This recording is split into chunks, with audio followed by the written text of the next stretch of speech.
Shalom, brothers and sisters. Welcome to Israelite School of Biblical History and Practical Knowledge. We're located at 8524 South Braeswood Boulevard, Houston, Texas, 77071. We got class times Monday and Wednesday from 7 to 10 p.m. Friday, 6 to 9. Saturday, 10 to 2 p.m. And children's class from 11 to 12. If you have any questions, you can contact Priest Kazakia at 321-960-8411 or Priest Tahawam at 832-941-2443. You can also email us at hiddentruth12@gmail.com. That's hiddentruth12@gmail.com. If you're in the San Antonio area, we have a school located at 4219 Centergate Street, San Antonio, Texas, 78217. If you're in the Albuquerque, New Mexico area, we have a school located at 501 Copper Avenue, Northwest Albuquerque, New Mexico, 87102. Okay, so we got different schools, 3 different schools that you can go and learn if you're in these areas. The sisters, they collect coats, winter clothing, coats, also toys. We're collecting those weekly. So if you want to donate to that cause, you can drop them off here at the school, or you can mail them to the school. The address again is 8524 South Braeswood Boulevard, Houston, Texas, 77071. We got what we got coming up. Passover is coming up in April. It's like 4 months away, but it comes up very quickly. So if you want to, we don't have the exact day yet, but it's coming up. We don't have the exact date yet. We'll keep you informed on that. But if you'd like a garment for the Passover, contact us ASAP if you're out of state. That way we can get that garment made for you. And if you just want a garment in general, the sisters, they make garments. We have that, what is it, Israelite wear? Israel wear? On Facebook, yeah. So you can scroll through and see if there's something on there that you like, or if you need something custom, they could do that for you. If you want to make any monetary donations other than the cars, clothes, books, pens, papers, we have a Wells Fargo account number under Israelite School of Biblical History and Practical Knowledge, and the account number should be on the YouTube page as we speak. And so we're going to do how we do every class. We're going to open it up for questions for the first hour, and we're going to do it like that. We're going to wait for everybody to get on. Everybody, send the link out. We'll wait for everybody to get on.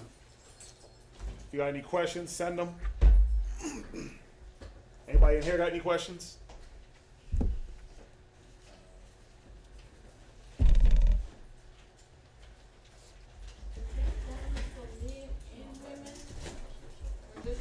No, the garments, men, women, children. Yeah. The garments, they make garments for men, women, and children. So yeah, if you need a garment, definitely let us know, and we can get that done for you. And that's for Passover, or if you just want like a custom garment, they'll make it. They make all our garments. For the men, they make the garments for the men, they make their own, and they make them for the kids. So, Tiana? You said, are we? So you got a question. So your question is, do we all come from Adam and Eve? Yes. Now when you say all, do you mean like all humans? Yes. So you want to know, do all humans come from Adam and Eve? Okay.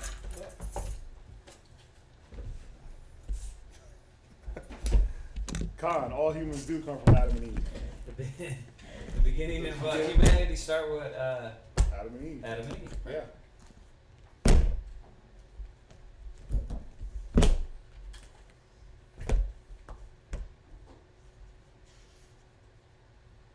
What, we waiting for questions? There's one on. What we got? Will it be more Israelites than the elect 144,000 of Israel that are spared in the Lord's Day? Say that one more time. Will it be more Israelites than than the elect 144,000 of Israel that are spared in the Lord's day. Right. The 144,000 is part of the 1/3. Go to Zechariah. Volante. Turn down the AC. The AC. Go to Zechariah. It's the 144,000 is just part of the 1/3. It got blazing hot in here. How do we know that? Because we're gonna read it. It gives you a certain amount. Go ahead and let's go there. Zechariah the I think it's 13 or something. Let me see.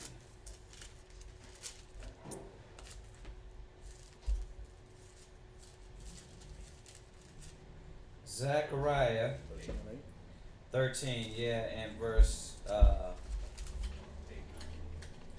yeah. Mm-hmm. Zechariah chapter 13, verse 8. And it shall come to pass that in all the land, saith the Lord, 2 parts therein shall be cut off and die. So 2/3 is going to be destroyed. 2/3 is not going to return. 2/3 is not going to come back to the law, statutes, commandments. 2/3 are Negroes, Mexicans, Haitians, Dominicans, Panamanians, Puerto Ricans, North American Indians, Seminole Indians, people from Argentina to Chile, Colombia to Uruguay, Mexicans that love America, they love lies, they love falsehood. They're not going to turn back to the laws, statutes, commandments. They're not going to turn back to the Most High. 2/3. Go ahead. But the third shall be left therein. Verse 9. But the what? But the third shall be left therein.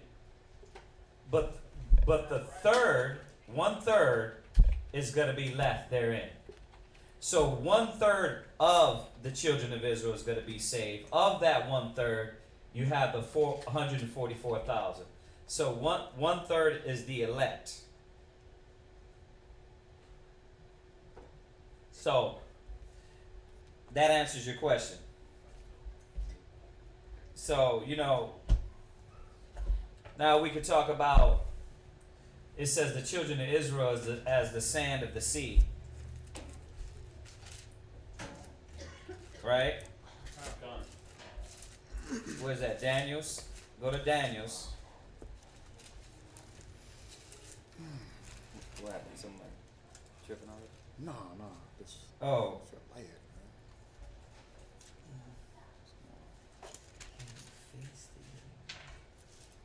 Oh, turn the Yeti mic there with. No, don't do that. Yeah, you almost messed up because you unplug it, the whole internet shuts down. There you go. Let's see here. So, go to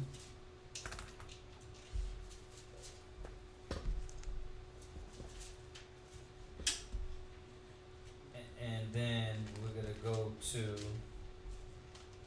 and then we're gonna hit. Alright, go to, I know it's in Daniel, hold on, let me find it, or it might be in Hosea, is it? Yeah, Hosea 1:10, my bad. Hosea 1 verse 10. Hosea chapter 1, verse 10. Wait till everybody gets it. Let me know y'all got it, let me hear those cons. Gone. There you go. Go ahead. Highlight it, Washington. Hosea chapter 1, verse 10. Uh-huh. Let the number of the children of Israel shall be as the sand of the sea, which Right. cannot be. Read it one more time. Let the number of the children No. of Israel. Yet. Oh, sorry. Read it one. Mm-hmm. Yet the number of the children of Israel shall be as the sand of the sea, Uh-huh. which cannot be measured nor numbered. Right. So the scriptures are telling us there's a lot of Israelites. Remember, there's so many Israelites in Revelations. John said, well, who are these? Who are these other people out of every nation, kindred, and tongues? Because we look like every nation, kindred, and tongues. being scattered through every nation, kindred, and tongues. So you have a lot of Israelites scattered everywhere. And this is why our school, we try not to judge by sight. Yeah, we know we're teaching Israel, but we're not going to get into, oh, you're not light-skinned enough or you're not dark-skinned enough. Because that Israel's scattered through all nations. And as you see now, we got a lot of our people already had here in America. If we forget about across the world, you got people here in America that mix with, all the other nations. And these kids come out looking, they can look Caucasian more, right? But they're Israelites, right? So the children of Israel is as the sand of the sea. Y'all got that? Now go to, what is it, 2nd Ezra 15. 2nd Ezra, the 15th chapter, and 2nd Ezra chapter 15. yeah, give me uno momento. Excuse me, I'm fluent.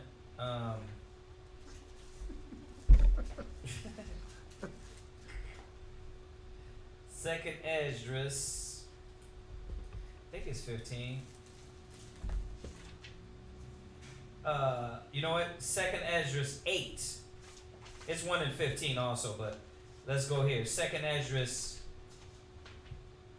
8, verse 3. 2nd Ezra chapter 8 and verse 3. Con. 2nd Esdras 8, verse 3. Y'all got it? Con? Let's go. Read. There be many created, but few shall be saved. So, there's many created. There's a lot of Israelites, but very few are going to be saved. Why? Because a lot of our people, man, are not going to turn back to the Most High, to His will.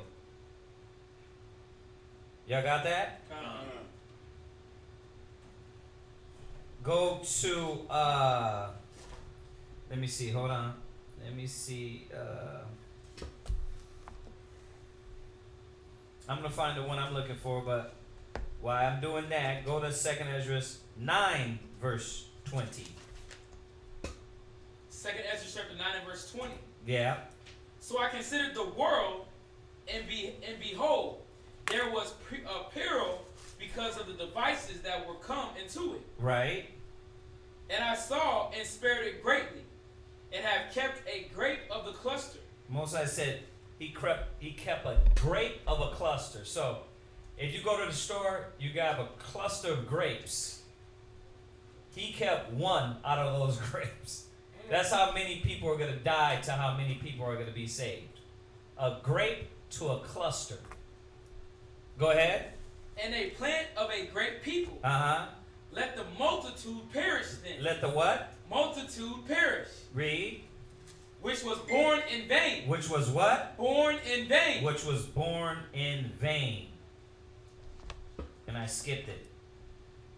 I skipped the scripture I wanted. But y'all see that? Come. Let the multitude perish then because they're born in vain. The Most High said He reserved the wicked for the day of destruction. So he said, let the multitude perish, because the other scripture comes back and tells us in the New Testament that it says, some shall not taste death till they see the Son of Man coming. So as you link all these precepts together, you're finding out that there's going to be a lot of death. A lot of death across the world. In Jeremiah, and if you can find it, it says there's going to be so many dead bodies that they're not going to be able to bury them. That's how many dead there's going to be on this earth. So go to 2nd Ezra, back to 2nd Ezra 8 verse 1, because this is scripture I was looking for. 2nd Ezra 8 and 1. Can I get one right after that one? Yeah. Or right in between that one? Go ahead. It's You want yours first? Yeah, it'll go right with yours. Mm-hmm. But you got to get it from the annotated. You don't have it with you? I'll read it. You got it? What second? Second Ezra 7 and 61. There's no. No regrets over the multitude. Huh? So there's no regrets over the multitude of birth. Oh. Oh, it's not in the. It's not. It's in the annotated. So this is Second Ezra 6. 7 and 61. Second Ezra 7 verse 61 in the annotated Bible and Apocrypha. So if you don't know what it is, you have the Bible and Apocrypha, but then the annotated is the certain verses that were taken out of the Apocrypha. So the annotated adds those verses. Go 60 what? 61. 61. I will not grieve over the great number of those who perish, for it is they who are now like a mist, and are similar to a flame and smoke. They are set on fire and burn hotly, and are exhausted. Okay. Yeah, Jeremiah 14:16. Worded a little different though. yeah, That's yeah. That's killer right there. All right, go ahead and read that. Second Ezra 8 verse 1. Second Ezra chapter 8, verse 1. Uh-huh. And he answered me, saying, The Most High hath made the world for many, Right. but the world to come for few. Right? So we see that? The world to come is for very few. Y'all get that? Come. So there's going to be a lot of death, man. A lot of Israelites that are saved and a lot that are going to die. Jump back to 2nd Ezra 9:16 and this is, then we move on to the next question. 2nd Ezra 9 verse 15. Second Ezra chapter 9, verse 15. 13. Verse 13. Uh-huh. And therefore, be thou not curious how the ungodly shall perish. Right. So do we get caught up on how the ungodly is going to perish? Oh, I'm a stick my sword deep inside your guts and look at you in the eyes. Like, I'm going to see your spirit evaporate. You going to bleed out. And I'm going to love it. Right? Yeah, that might happen. But if you're righteous. But at the same time, we're not worried. We're not trying to dig too much into trying to figure out that much about the wicked. That's the point of what he's making here. Like, you're so caught up on the wicked, and I think this is where a lot of us Hebrew Israelite brothers, we fail to see. Let's keep focus. It's about raising up Israel. It's about teaching our people.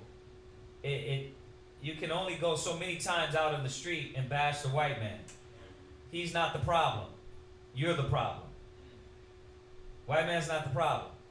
You're the problem. The white man let you out of slavery, you know what I mean, by the will of the Most High. He gave you government cheese. He gave you welfare. He gave you jobs. And guess what? You still on crack. So it's not the white man. It's you. You understand? It's not the white man that's, standing outside the door talking about, don't go in there and learn you're a Hebrew Israelite. Right. Don't sign up for that job. Yeah, don't sign up for that job. he ain't out there doing that. So stop blaming everything on the white man. He did his job. Now you're supposed to be doing yours.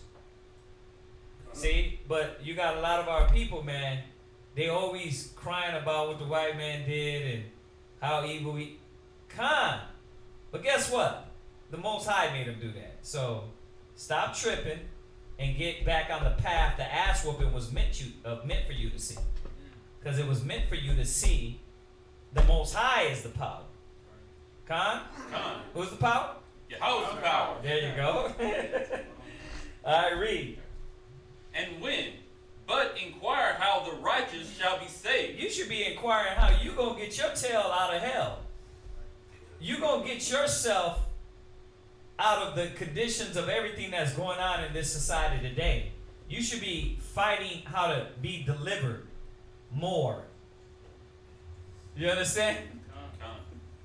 You should be fighting more and more, figuring out, listen, how do I get my spirit right? The timing of that.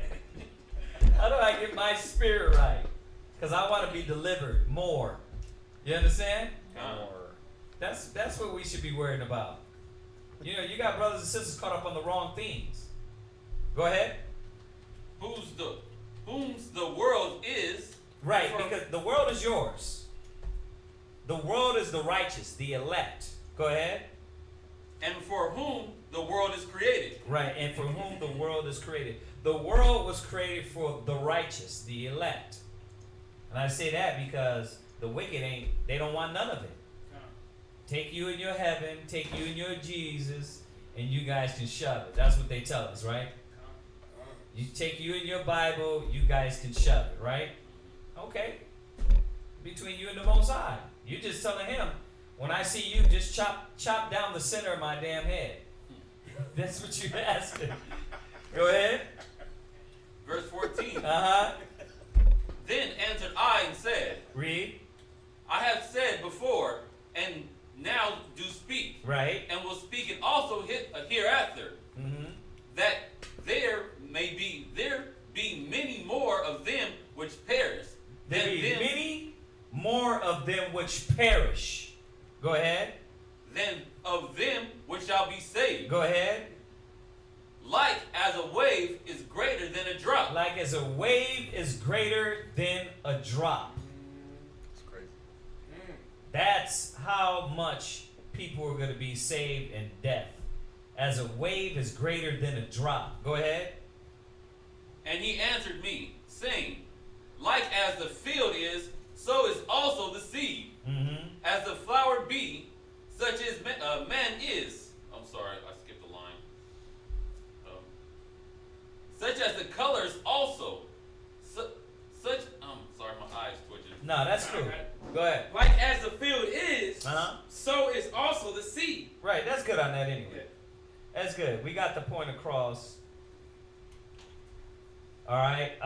So hopefully I added those extra little scriptures for you you to see how many more of Israelites the wicked are going to die.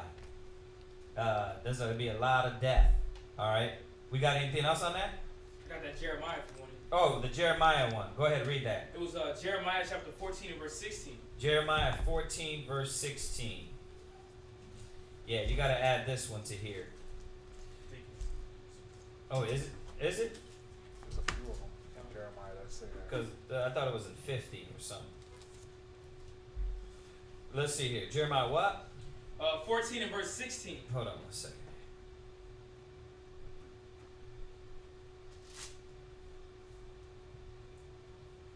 Or 732.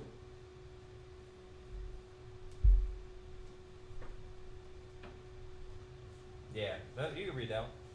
Jeremiah chapter 14 and verse 16. And the people to whom they prophesy shall be cast out in the streets of Jerusalem because of the famine and the sword. Mm-hmm. And they shall have none to bury them. Them, their wives, nor their sons, nor their daughters, for I will pour their wickedness upon them. Dang. Yeah. So there's going to be a lot of death. A lot of our people, man, are going to die.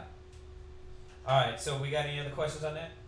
Not on that, but other questions. Could I get a little charger? I left mine. You got a head? Mine is. I need that too. All right. What other question we got? Why are some camps against wearing the shield of David? Some camps are against the shield of David because, if you've been tuning into us, there's a lot of newbies, FBI agents, confusionists. There's a lot of people getting out there trying to defame the Star of David. So, and with the internet, it's easy. All they gotta do is just say it, and then you got people believing it. They don't even got to prove it.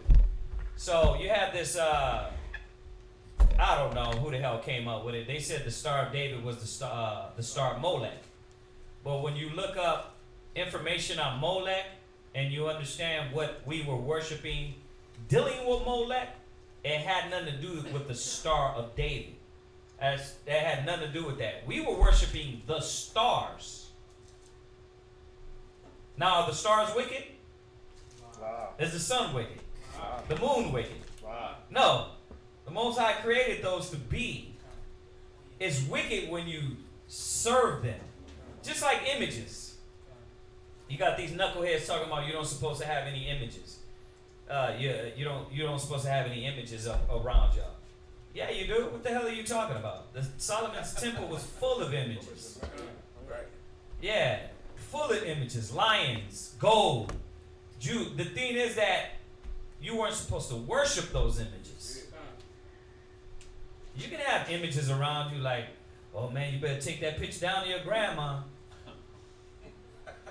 And I'm saying that in accordance with your question. Why? Because when the Star of David is see, we don't have a lot of our stuff with it on no more, because the average simpleton is already going to look at what we wear and identify that with what this other individual said. So now you have to, like Paul said, you have to, if my meat offend, I will no longer eat meat. So you got to be wise as serpents, harmless as doves. And the thing is that we know that ain't the Star of Molech, you know. So that's why are they saying it? Because the simple believeth every word, but a wise man looketh well to his goings. And the simple ran with it, and they're gonna keep running with it. So just like all the other stuff, we came up with a list of the stuff that they came up with in the last 20 years. That stuff just newly sprung up, or one individual just popped up out of nowhere and started teaching because that's what he felt, and without really research, without really understanding. That's just the way it is. So that answers that question. What's the next one?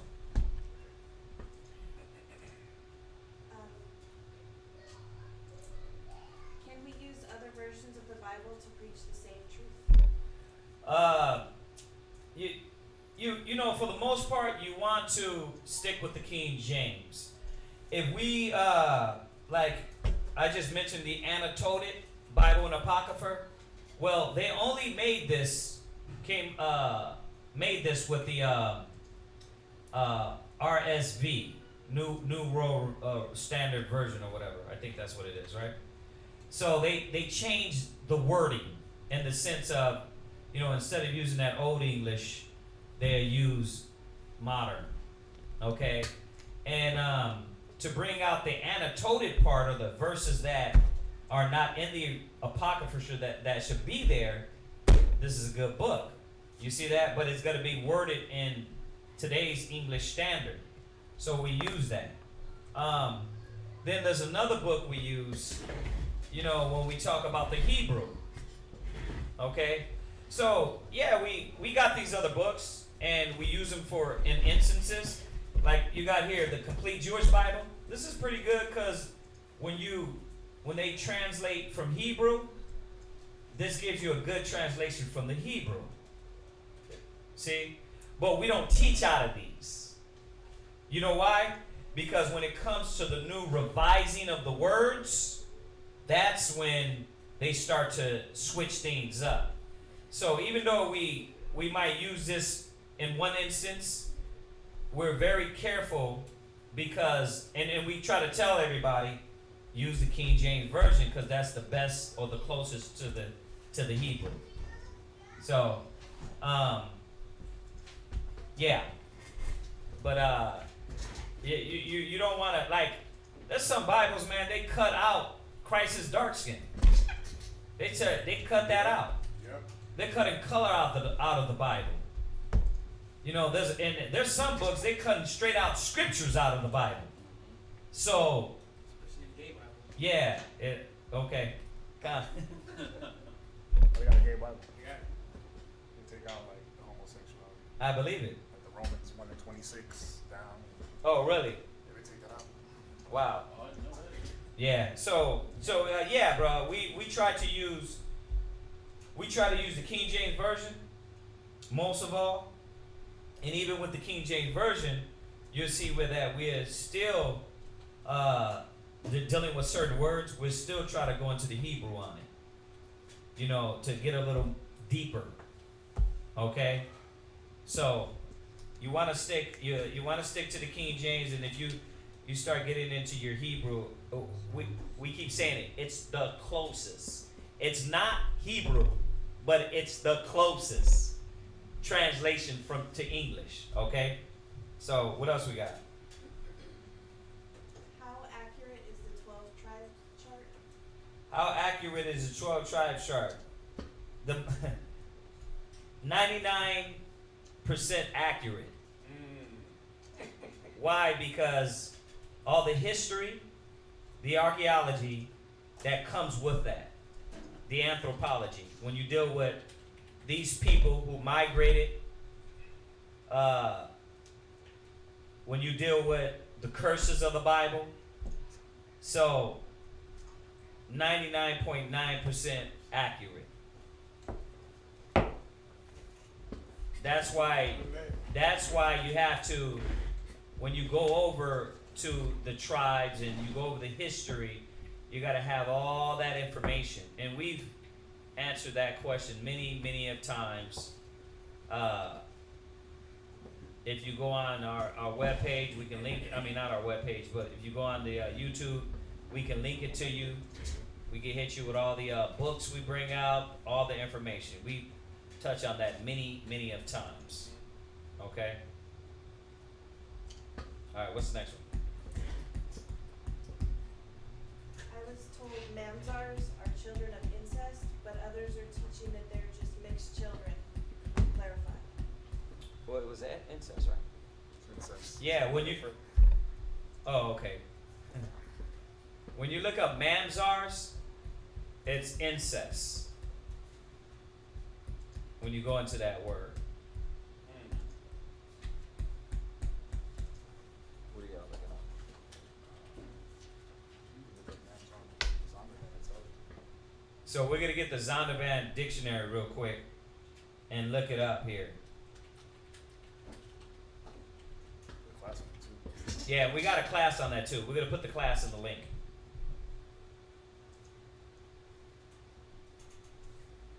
Is it in there?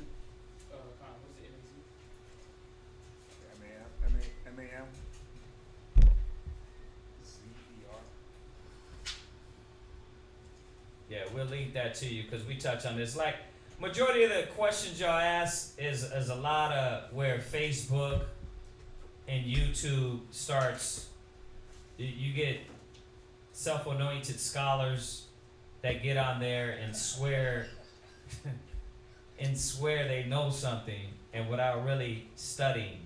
And what I mean by studying, if y'all don't get what I'm saying, I mean not a week, not a year, but actually studying. You know what I mean? Just like the elders did. Actually going into it and studying. Then sitting down with studied men before you run your mouth and asking them, communicating with them. That's how you should usually do it. I mean, when you look at scholars, that's how they do it, right? That's how the scientists do it, right? Not Hebrew Israelites. These niggas sit in the basement and then they come up with something and then that's book. No, that's not how it's supposed to go. You found it? Alright, we'll throw the link in there. Throw the link in there because instead of just touching on a little bit, we hit you with the whole class on that. You know, like I said, you know, and we don't have no problem with these questions. It's just that some of these questions they ask all the time. Like, why? Because it's so many misconceptions dealing with this YouTube and Facebook thing. You know, anybody can get on there and sound wise, but you guys got to start asking people, you know, how long they've been in the truth and where they come from, who were they taught by. then you can really get some information about these individuals. What's the next one? Do I have to take a woman's virginity in order for her to become my wife? Does she have to be a virgin? No. No, she don't have to be a virgin. It was a common thing back in the ancient days that she was a virgin. That when she becomes your wife. But you ain't gonna get that these days. You ain't gonna get, it ain't gonna be common like in the ancient days. So no, she don't have to be a virgin. If I'm supposing that's what you're asking. You know, if that's the case, then a lot of you gonna be looking, and there's nothing wrong with that either. I'm not saying there's anything wrong with that, but I'm saying biblically wise, there's nothing wrong with you marrying a woman that's not a virgin. You know, because technically we're all whores, men and women. That's what the Most High said. We're a nation. We're a nation of hoes. So that you can't look at it like that. You can't look at it like that. But biblically, we know Deuteronomy 22 verse 28, right? Exodus 22 verse 16, right? Says that when you lay with a virgin, you shall surely endow her to be your wife. But remember, that's lay with any woman. You should now take on this duty. If not, you're just going to be laying with women. You're going to be laying with women and just not taking any responsibility. Yeah. Yeah, that was his question. He Right. went on to edify. What he's asking is, how does a woman become your wife? So. Oh, how does a woman become your wife? And we touched on this one before recently, but go. Let's read Deuteronomy 22 verse 28, and then Exodus 22 verse 16. Yes, sir. What's the last scripture? Exodus what? To Exodus 22 verse 16. Okay. Thank Yeah. Deuteronomy 22 verse 28 and Exodus 22 verse 16.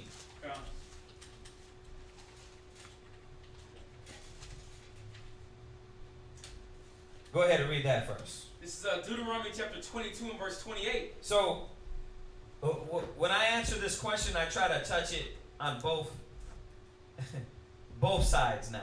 I try to make sure I'm clear as hell on touching it, understanding that marriage begins two ways, right?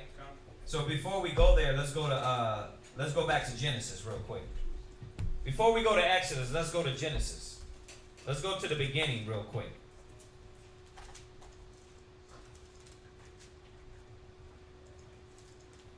Genesis 2, verse 20. Genesis chapter 2 and verse 20. On down, go ahead. And Adam gave names to all cattle, and to the fowl of the air, and to every beast of the field. But for Adam there was not found an help meet for him. Right, so he didn't have a good help for him. And that's what the woman was created for, to be a good help. Go ahead. Verse 21. And the Lord God caused a deep sleep to fall upon Adam. Right, and when we go over Genesis, the second chapter, we break this down a little more in depth. This deep sleep was above his consciousness.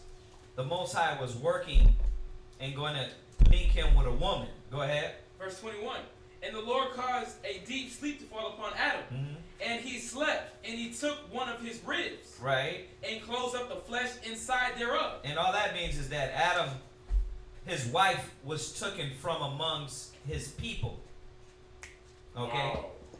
That's all that means. Because we know that he didn't take a rib. That's not, the Most High didn't do it that way. Like I said, we've been over this, but we can go over it again if need be. But Adam took a wife from among his people. Go ahead. Come. And closed up the flesh therein. Instead thereof. Right. Verse 22. And the rib which the Lord God had taken from man, made he a woman, and brought her unto the man. Go ahead. And Adam said, This is now bone of my bones. This is what? Bone of my bones. Go ahead. and flesh of my flesh. So the Most High took this woman and set him. This woman made her a good help, right? For Adam, right? But how? How? What is marriage? What is really true marriage? You see that? It's marriage, because we're going to go to the law. You go bang some chick in the club and then she's your wife? Wow. You see that? Really, true marriage, a marriage is created how? Marrying in. Right? So, what is it that Eve had? The same state of mind. There you go. Go to Ecclesiastes 25 verse 1. What is it that Eve had that she was a good help? Ecclesiastes chapter 25 and verse 1. Right. What is it that Eve had that she was a good help to be called or be married to this no. I'm looking. Ecclesiastes 25 verse 1. In 3 things I was beautified and stood up beautiful both before God and men.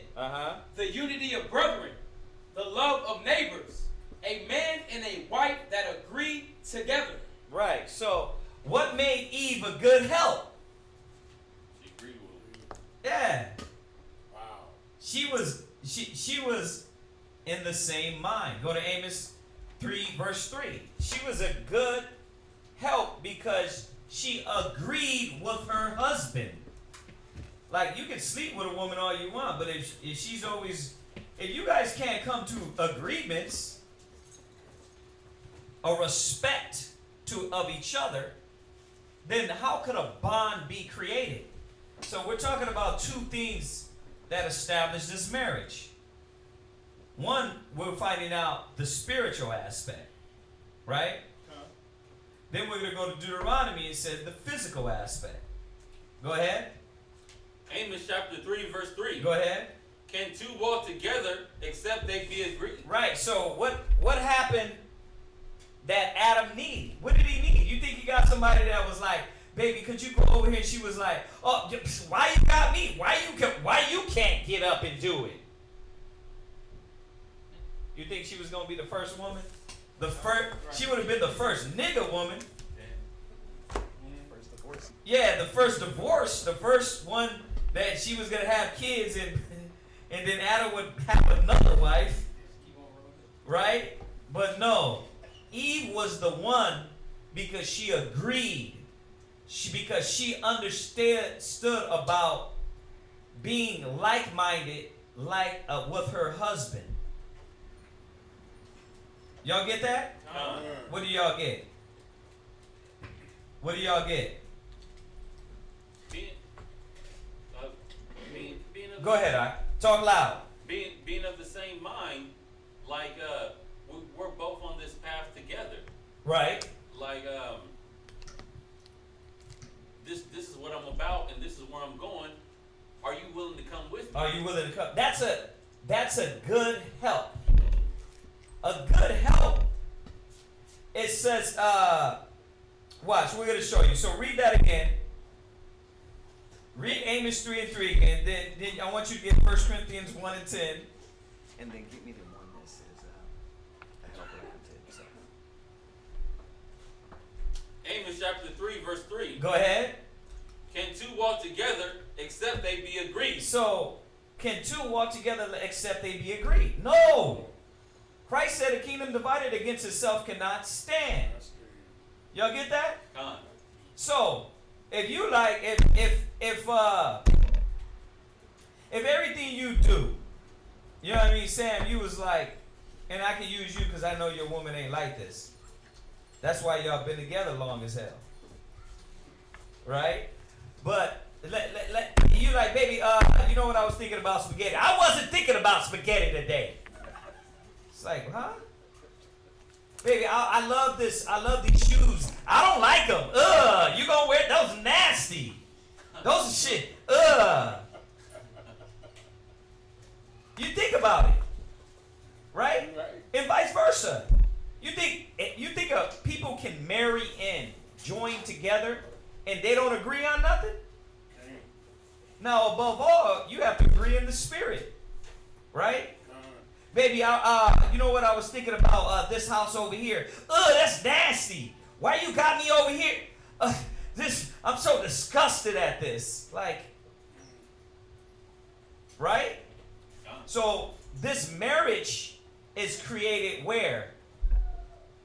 In the spirit, in the mind. Go to 1 Corinthians 1 and 10. And then you're going to go to Ecclesiastes 36 and 24. 1 Corinthians chapter 1 and verse 10.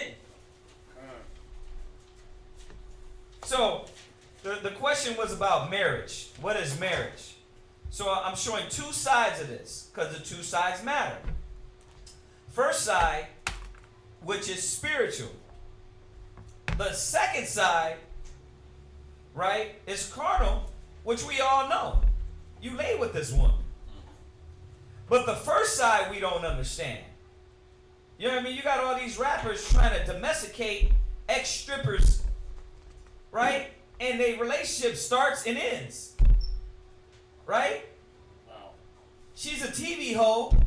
She done been through what's this chick Lamar Odom was married to? Oh, Khloe Kardashian. Yeah, this chick done ran through Everybody. everybody.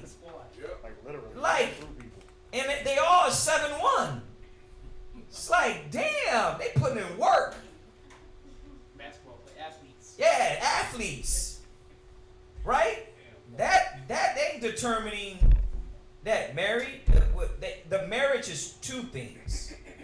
Now, and then we're gonna go back to the other one because we gotta speak of the law again.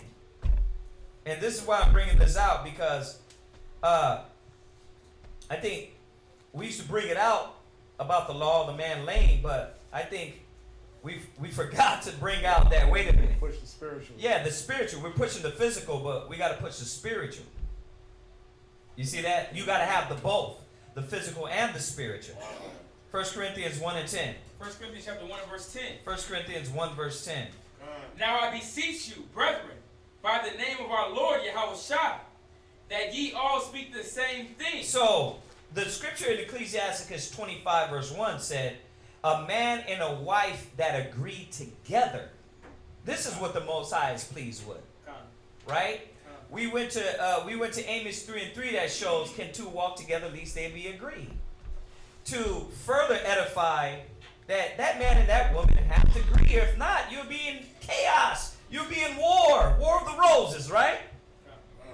So when Eve was brought to Adam, she had to know she was a what?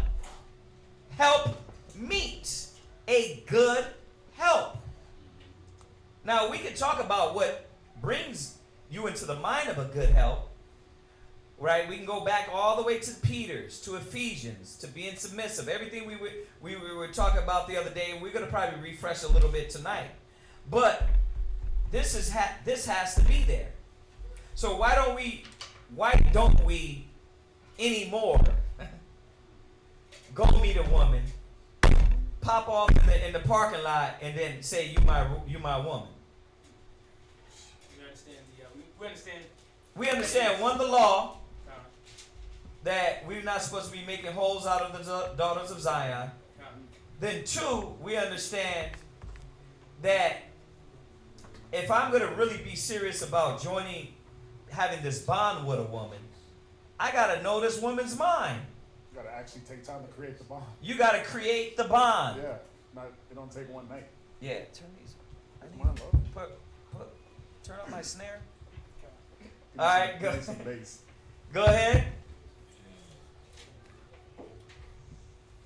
1 Corinthians chapter 10. Well, for chapter 1 and 10, read it loud. There you go. Al. Chapter 1, verse 10. Yeah. Now I beseech you, brethren, by the name of our Lord Jesus Christ, that ye speak the same thing, That you all, right? ye all speak the same thing. So we supposed to all speak the same thing. This what creates the bond and the unity, the brotherhood, the sisterhood. Go ahead. that there are no divisions among you. So why did I go here? To establish the mentality of the Bible. The Bible is showing us that the only way we can join together as a family, a brotherhood, a household, man and woman, is if you agree. If you're always potato and he's potato, we're gonna get some chaos here. And that's usually how the household goes, right? I don't want to see it his way. So guess what? He's like, you don't want to see it my way. Either you got men these days that shut down and just ignore you, right, and leave you, or they go to war with you. Because they love you so much, they don't want to just boot you to the curb. They might choke you out here and there. Not saying that's right. I'm just showing you that the logic of where when there's no unity in the house, it's war. It's your mind against his mind. Right? Your way against his way. The kids see that, and they see y'all going to war. Okay, y'all get this? So there has to be unity. So when Eve was given to Adam, she was a good help. Go to Ecclesiastes 36, verse 24. Ecclesiastes chapter 36 and verse 24. If you can say comment if you have it. Ecclesiastes 36, verse 24. You had your hand raised? So watch that. Okay, go ahead. He that getteth a wife begetteth a possession. Right. So when this is man and woman, he that deals with a woman, he gets a wife. He begetteth a what? A possession. A what? Possession. Right. So hold that. Go to Deuteronomy 22, verse 28. Real quick. Let's get these out of the way. Let's get these out of the way, and then you're going to hold where you're at, Zion, because we're not done with that. It says in Ecclesiastes 36, verse 24, he that getteth a wife begetteth a possession. That's his possession now. Not like the white man told you. Girl, it's 50-50. Let me rewind it. Paul said, ye are not your own, and he is not his own. You understand that? He owns you, right? And he has to be subject to you. So when you need, he has to be there. Right. When you want, he has to be there. All right? Create the balance here. I don't want nobody to get stomachs getting all hurt, Probably. getting hot in here, and it ain't hot. Nigga, what you talking? What you talking about? Well, but you're his possession. That's what the Most High created. This is where this bond is created. So read that. Deuteronomy chapter 22 and verse 28. Go ahead. If a man find a damsel that is a virgin, which is not betrothed. So going back to Deuteronomy 22:28, right? Yeah. So if a man finds a woman that is not betrothed, go ahead. And lay hold on her. Go ahead. And lie with her. Go ahead. They shall be found. No, read. You gotta read it right, bro. Read it. And they be found. And they be found. Go ahead. Then the man that lay with her shall give unto her the damsel's father 50 shekels of silver. So you laid with her. You took her virginity. You took her prized possession. Right? Now you got to go pay for that. Because you're taking something from the father. Taking his help. You're taking his help meet. Yeah. To become, now she is your what? Possession. Right, she is your possession. Read it again in Ecclesiastes. Stay where you're at. Don't leave the book. Read. Ecclesiastes chapter 36. You don't have to repeat 24. it. Just read. He that getteth a wife begetteth a possession. Right. So read it from the top in Deuteronomy. If a man finds a damsel that is a virgin, which is not betrothed. Which is not betrothed. Stop. Read where you're at. He getteth a possession. If he gets a woman that's not betrothed, that's now his possession. Wow. That's your possession. So when you lay with this woman, you're supposed to now honor her as that. So 2 ways. You can't just hit it and quit it. We gotta. What we're doing then is making whores out of the daughters of Zion. Wow. Okay. So you're supposed to endow. Now, make sure you go through the steps of marriage and fulfill your duty. Okay. That's it in Deuteronomy. No, finish out. Go ahead. And lay hold on her, and lie with her, Go ahead. and they be found. It's known. Go ahead. Then the man that lay with her shall give unto the damsel's father 50 shekels of silver, Right. and shall be called, and she shall be his wife. She shall be his wife. If you thought I was being presumptuous on my little switcheroo here, it's saying the same thing. Ecclesiastes 36:24 is going a little deeper. Read it again. 36 and 24. He that getteth a wife beginneth a possession, You begetteth a possession. Go ahead. a help like unto himself. So, let's rewind. Why was Eve a good help?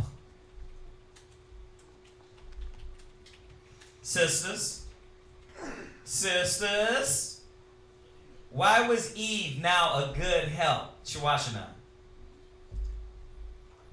See if y'all can put it together. We just read it. Yes, sister? She understood that, like the brother said, she's a possession, so she's supposed to be like him, help like he with himself, or doing himself. She is a help like him. The reason why she's a help meet, a good help, meet means good. M-E-E-T, it means a good help. So why is she a good help? Because she thinks like her husband. A man and a woman that agreed together. She is thinking like him. She is an extension of him. She would do like he does. This is what makes her a good help. Because when I leave, I know I can depend on her to keep the house going. Right. She is a good help. She's not, well, I did it the way I did it. Mama, I called my mama and she said, Because even when she doesn't agree with him, she said, do it like this. got the weed. Yeah. Yeah, that's how you scratch it. You gotta do it like that. Because even when she doesn't agree with him, she's able to humble down Right. and let him lead the way. And let him take the position. Like we were talking about in this Right. class, Right. we're talking about submissiveness and humility. Because she understands what she was created for. She understands both roles. She understands both roles. She understands that the Most High put this man here. I'm his possession. I'm his subordinate. I love that word. I have to follow. Right? So, go, finish that. Go ahead. Kind. And a pillar of rest. She is a pillar of thorns. Of rest. A pillar of problems. Of rest. A pillar of mouth. A pillar of rest. A pillar of I ain't doing nigga. Don't tell A you pillar can't of tell me rebuttal. do nothing. A pillar of rebuttal. Of rest. A pillar of I don't want to go home because this crazy bitch is up there. She gonna be yelling at me all her out. Of rest. A pillar of rest.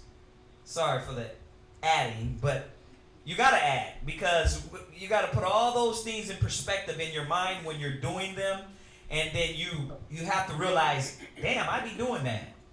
But the Bible says I'm supposed to be a pillar of rest. But Kazakia's examples just name some of what I do. Exactly, because you're not being a pillar of rest. That's the new song. Pillar of rest. Pillar of rest. Right. So y'all get it, right? Good. She's supposed to be a pillar of rest. How is she a pillar of rest? Sisters. She would be dedicated to her. Oh. Right. I need you to raise your hand. I know you know, sis. You old school. You supposed to know. Let's get these young sisters on. Put them on blast.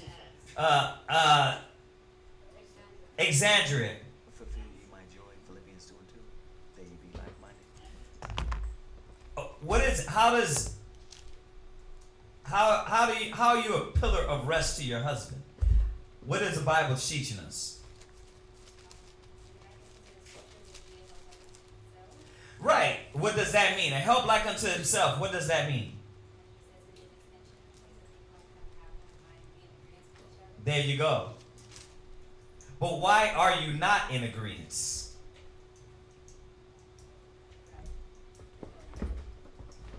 Because you don't know how to be submissive according to the standards of the Most High.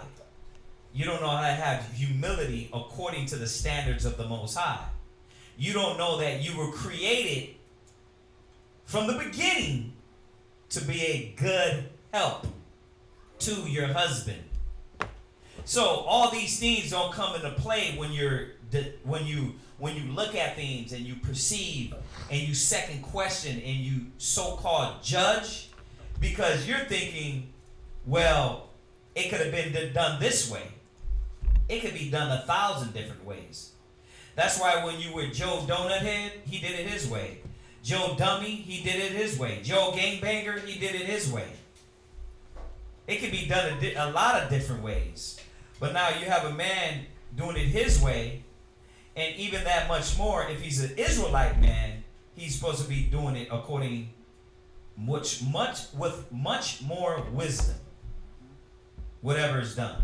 You were gonna say something. Go ahead. Earlier when I said, like, if you don't agree with him, but you still submit to whatever decisions that he makes, is that wrong? No, it's not wrong to disagree. It's not wrong to disagree because that's human. You're not gonna see it, but now how are you letting that affect you? You know what I mean? Because you have this disagreement. Sir, boss, you're at work, you're like, I made the copies of little paper, but I was thinking you could do this better, and you could do this and that and that and that and better. He's like, nah, we're not going to do that. We're going to do it this way. Okay. Do it your way then. You Mr. Big Bad Boss. Then you know what? You know what? I ain't going to suggest none no more. No one does that. Right. No one does that with their boss. Boss. You like, oh, yes, all right. Right back to your cubicle. Yes. Right back to your Yes, cubicle. right back to your cubicle. Did you want milk in that? Sir? Yeah, milk or tea. Yeah, 2 ice cubes. So let's deal with reality. See, you do it for every other thing, and you understand the concept of humility and humbling. But when it comes to the household, the woman was taught she got power over her husband, and she doesn't have to respect her husband, that she don't have to submit to her husband. And that's where the confusion comes in. You see that? That's where the chaos comes in. That's where the battling comes in. You see that? What you gonna say? Many words, a woman of many words, like I said again. Alexandria, what you was gonna say? Right, so going back to this marriage, the reason why women don't submit is because they don't know this. They don't understand this. So everything else is what? It's a roller coaster. Everything else is a roller coaster. When's the last time think about it? Your mama told you, listen, baby, you gonna get you a man and you gonna listen to this man. You gonna serve this man, you gonna follow him. You gonna support him, you gonna be with him. Listen, I'm gonna tell you like this. Shawashina's mom. This chick is the most humblest woman in the world. But guess what they tell her to do? They tell her to be disobedient, be disrespectful. She had to put her mom and her dad on blast like, you trying to tell me not to be obedient to my husband, but how many times you got your ass whooped by him and came right back and listened? Dad was like, Facebook, I hate you, don't call me, don't text me, you gonna get out of my life. Why? Because she checked him for the reality. You want me to be obedient to my husband, but how many times have you done things wrong and you've been there? And my mom has been there with you. You see that? And I'm saying that because you gotta watch it. Think back about your mom, your mom. If she was a good woman sitting there being humble to her husband, well, what did she teach you? It was always the opposite. Yeah. Like be independent, Yeah. something like that. It was Yeah. never the same lessons the same things that she went through, she never taught you. It was like my grandma was the same way. Yeah. She was like down for my grandpa through all the women, through all the other kids. Right. But it was never relayed To the other to kids. the other kids. Like, it was always some type of resentment. Yeah. It was they hate you. Yeah. It's Mhm. crazy. What? From hearing my mom talking, they say that back then that they weren't educated, so they had to submit to the man, and that you're smart and you're outgoing, you got a good job, you can do it by yourself, so you don't need no man telling you. Yeah, be independent. That was my mom's comeback to me. That's the mom's comeback. Yeah. She says she's not educated, she didn't even go to school. But see, that mentality is taught because the resentment and the hate that it's set up from the white man showing the black woman to hate the black man to hate the black woman, right? We know where that's coming from, right? We know the roles have been switched. But see, go ahead, what you No, I was gonna gonna say? say, because even if it was about being educated and if it was about a woman being educated, Right. the world would be 10 times better. If Right. that was the case, there's a lot of educated women out there, but guess what? They get the education, they got all these things, but they don't have nobody to keep it grounded. Right. And what are they educated in is the question. Yeah. Wickedness. Right. Nah, but you know what I'm saying? But obviously, Right. worldly things. When it comes to monetary, it comes to like Right. Economic type stuff. But when it comes to actually understanding the psychological part about Right. being patient, being Right. long suffering, Right. being humble, being submissive, nah, it's not there. And men too, we just on the topic of Con. women right now. But They need that cover though. They Yeah. need that man, regardless, to help them rein all that stuff in. It right, doesn't matter what you're educated in. right, But if you don't know how to use it, Right. then it's pointless. Right. But a lot of times, and I mean, that's why a woman has that man over her. right, Because you gotta have somebody that shows you different aspects and shows you how to have that patience, Con. how to have that long suffering. Women gotta be shown that. That's how we gotta be shown that through men above us in the spirit of Christ. You see that? Con. yeah. Go to do me like this. Give me 1 Peter 3 verse 1. Then you're gonna go to Isaiah 24 verse 5. You're gonna get me the one that says, that the woman can pass the man, surpass the man, or pass the man. Read that 1 Peter 3 verse 1. They're not taught this. First Peter chapter. Listen.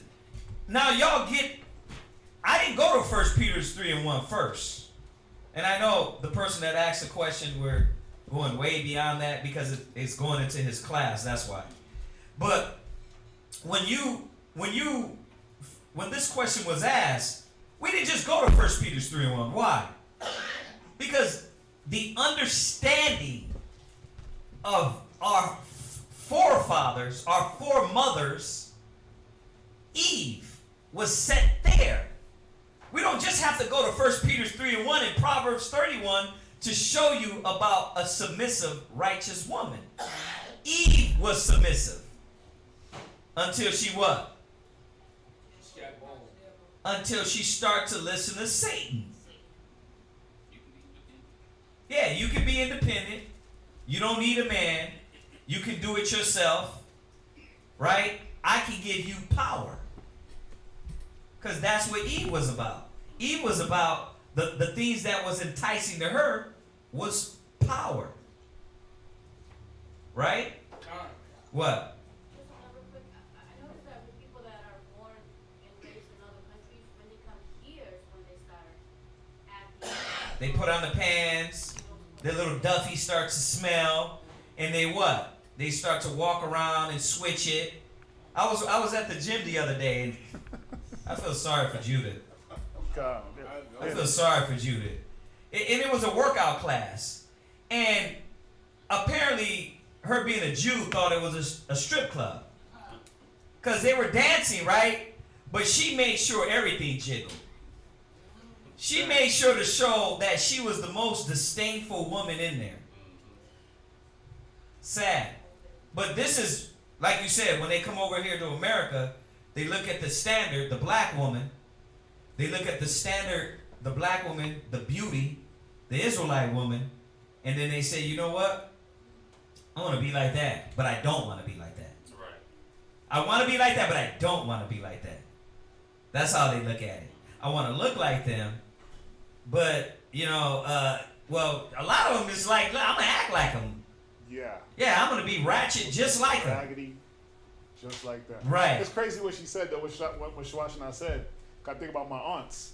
Yeah. And they don't wear pants. Right. They don't wear, these women are like my oldest aunt, she's in her 60s. Wow. Let's see her wear a pair of pants on. But, I mean, and she lives in America, but she got other things that's going on with her where she might not do the pants thing. Right. She might be a little disrespectful here and there or try to take the reins. Right. Usurp authority. Right. Things like that. But when I look back, when I was younger, at my aunts, my grandma, like in Jamaica, yeah, they didn't do the pants thing. There were certain things they didn't do. Right. But if you look now, it's a lot different. Right. You look in them countries. You got the internet. You got all this You stuff. got the that's internet. there. Now I want to be more American. Yeah, Americanized. Yeah. Everything's. I had a conversation with these dudes from Jordan, Mm. and we were talking about it, and they were like, "Man, we hate America for what they do to our country Right. because everything is Americanized. Yep. Everyone out there is getting fat because of the food. McDonald's everywhere. All the women are kind of just they're losing their tradition. That's what You know America I'm saying? does. That's what America. America strips you down Yeah. of the traditions. Now, think about it. You were brought up here in America. Why do you think the nations look at us like they do? Like it says in Lamentations 2, they hiss and wag their head and say, "Is this the daughter of Zion? Is this the perfection of beauty?" They look at us and it's like, hell no. That's why they think it's a joke when we're out there teaching with the chosen. They know it, but they're like, you don't act chosen. Yeah. So these are all the things that the Most High is trying to show the sisters that this is what you were created for. You were created to be the help me. Right. Stop dealing like the white man and thinking like the white man and letting him tell you, oh, you know what, you independent. That independent stuff is gonna get you alone, old as hell and alone. With a cat. Cats, yeah. With cats. You're gonna be a hoarder. Yeah. You're gonna turn into a Now, if you did have some beauty to you, and it didn't wear it down, you weren't ran through by 40 guys, and it was run down, you're still gonna be alone, popping from man to man. Yeah. I mean, come on, y'all, go look online. Look at Jennifer Lopez. Yeah.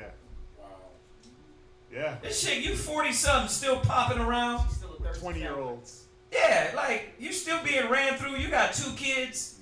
You being ran through like a pack of Newports. Passed around. Yeah. Everybody.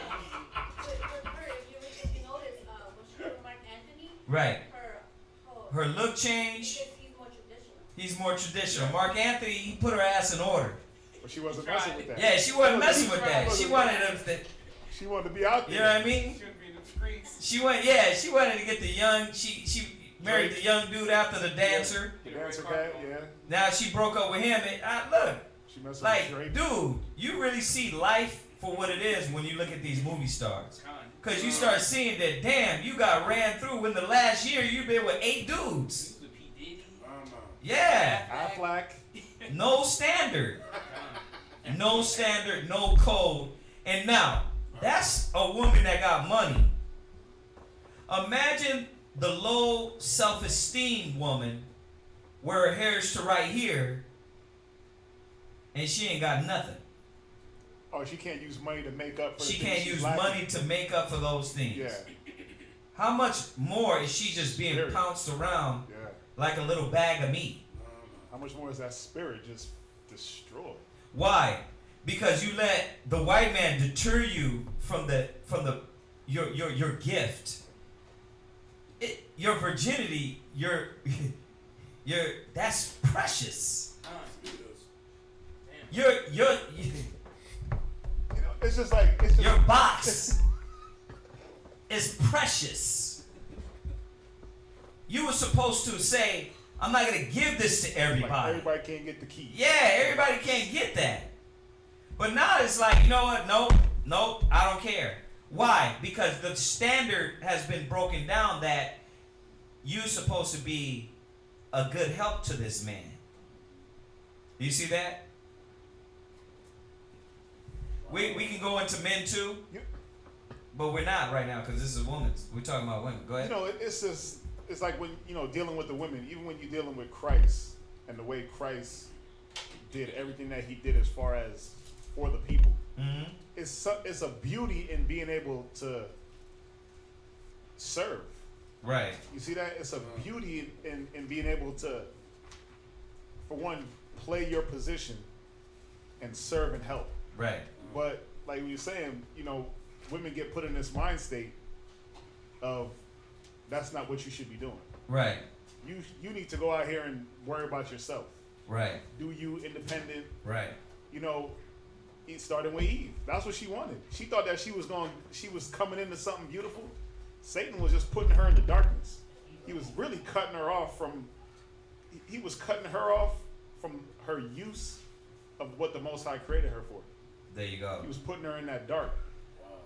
That's why he said, now you're going to have pain. Mm-hmm. Watch, go back to Genesis 2. And then we'll go back to 1 Peter 3:1 and all that. Go back to Genesis 2. Actually, it's Genesis 3.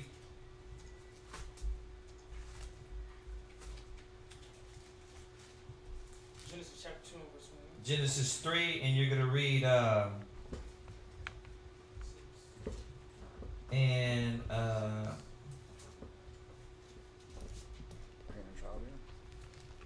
yeah. 13, 3 and 13. Genesis chapter 3 and verse 13. Go ahead. And the Lord God said unto the woman, What is this that thou hast done? Uh-huh. And the woman said, The serpent beguiled me. Right. And I did eat. Right, but she partook. The serpent put it out there, but she liked it. And usually most of the time, your household is in array because you got the woman listening to Satan. And because the woman, Satan can't only, yes, he can come through the man and the woman, but he comes through that weaker vessel. It's easier. Especially when you're a servant of the Most High. You're a Hebrew Israelite. Why? Because now that demon knows he can't get through you. So he got to go through the weaker vessel. So how do I get to this man and his household with him trying to serve the Most High and do the will of the Most High? I got to go through the woman. So which way? Which way does Satan get through? It'd be the most idiotic stuff, man, that you start to create chaos in your household. Right. And if you don't learn it in the truth, you bounce to the next man, and next man, and next man, and next man. You got 4 baby daddies, and you're like sitting there like, why?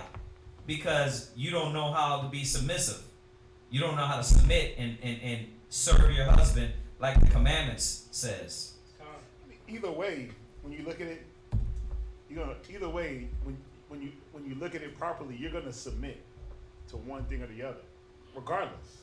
You just gotta see what are you submitting to, the sin or the righteousness? Come on. See that? That's that. Either way, you always gonna submit. You always gonna yield yourself to one thing or the other. Right. You just gotta tell yourself, what am I gonna yield to?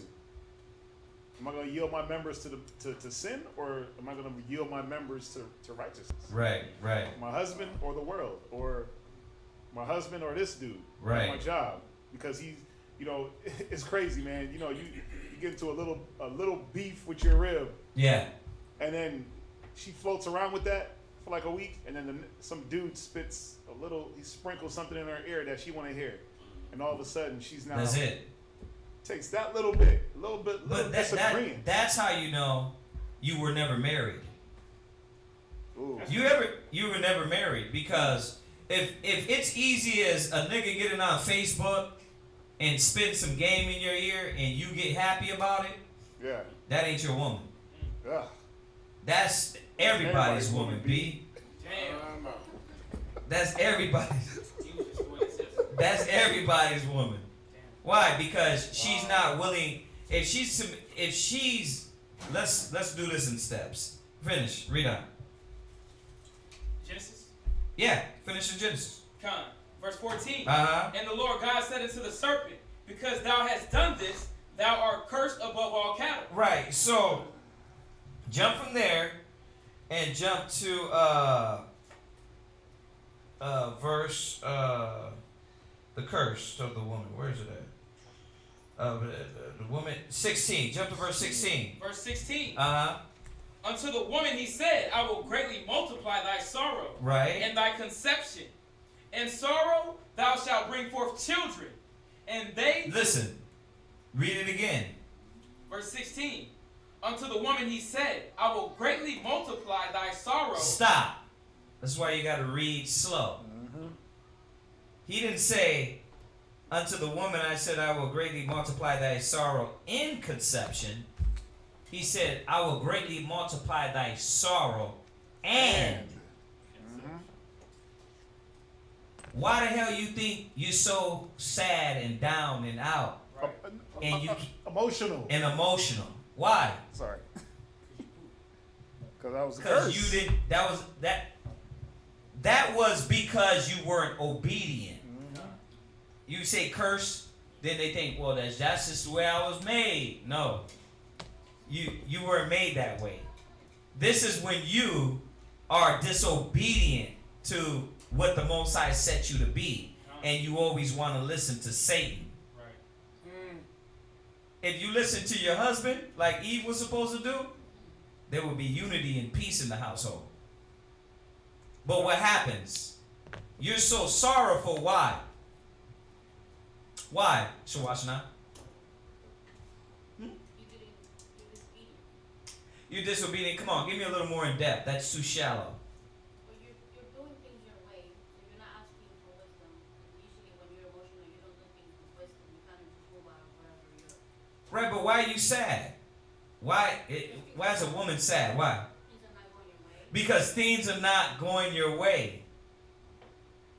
Why? Because in your head, according to America, what? You're right. Go to Isaiah. Stay where you are in Genesis. Go to Isaiah. Did you find that one? Jeremiah 31. Jeremiah. Jeremiah 31 and 22. Go to Jeremiah 31:22. Jeremiah chapter 31 and verse 22. Jeremiah 31:22. Con. Oh, you want me to get it? Come. You got it? Okay. Go ahead. How long wilt thou go about, O thou backsliding daughter? Right. For the Lord hath created a new thing in the earth. Uh-huh. A woman shall compass a man. Right. So that's what happened. You know why you're sad? Because the white man put you up in the 90s. He gave you some Tim boots. Right. You know what I mean? He gave you Aaliyah. He gave you TLC. And you know what I mean? MC Light. He gave you an MC Dyke. And he said what? That's you. Be hurt. You're independent. You don't need this nigga. Look, you're gonna get your own job. You don't need him. And that's what Satan gave Eve. This so-called, you don't need to do it like the Most High said, that ye be perfectly joined together in the same mind and the same judgment. Come with me. Let me bring you aside and let me show you how you can gain your own independent power. You can be gods. But they still unhappy. Right, but that was the trick. Yeah, we know that's that. the trick. The Y'all trick. Still unhappy. Well, go back to Genesis 2, verse 16. Check it out. Can I get one? Genesis chapter 3 Yeah. verse 16. Yeah. Go to Genesis 3 and 16. Read. Unto the woman he said, I will greatly multiply thy sorrow. Right. That's why you're so sorrowful, because you want to do it like the white man's way. Come. You want to do it like the new thing under the earth. Come. The new thing is the damn homosexual set up to what? He's so much a damn homosexual, he put the woman over you, put the woman in his military. Right. Right? How the hell you going to put the women on the front line? And call it equality. Yeah, there's equality. No, your woman's supposed to be where they adventure not to set the sole of their foot upon the ground. Come. Not you go out there, put boots on just like me and get yourself killed. Right. It wasn't supposed to be like that. But this so-called independence has led it into this mentality, and it will keep going. Come. Y'all see that? Come. Go to Ephesians 5:22 real quick. Because That was Jeremiah 3 what? Jeremiah 31:22. All right. Because in this independence that y'all think you have, it takes away your purpose and it takes away the purpose of a man. Right? So now you're stepping on this fine line of, it's almost, man, life and death. Damn, there is life and death. Well, read that, Ephesians 5:22. Ephesians chapter 5, verse 22. Uh-huh. Wives, submit yourself unto your husbands. Why? Why does it say, wives, submit yourselves unto your own husbands? Read on. As unto the Lord. Read.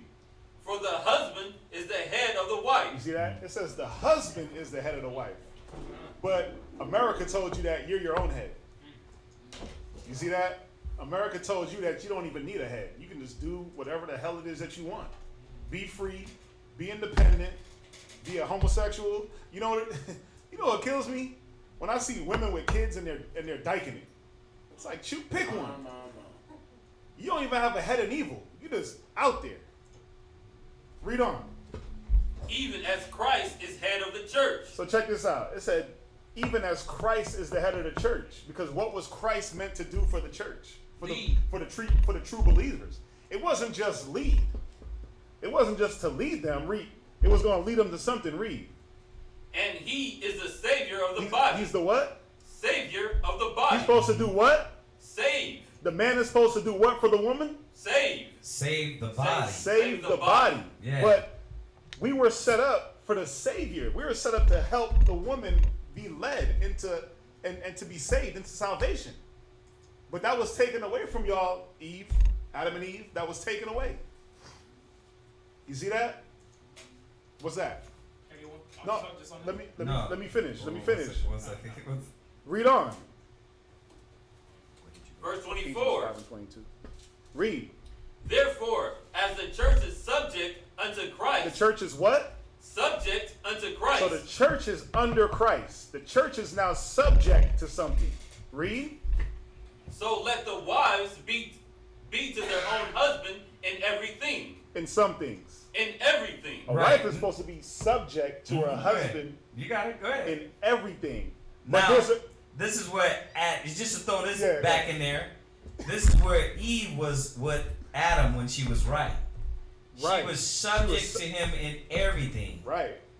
This is why it was working. Satan came in, boom, and he destroyed all that. Then he gave his physical counterpart the power. Mm-hmm.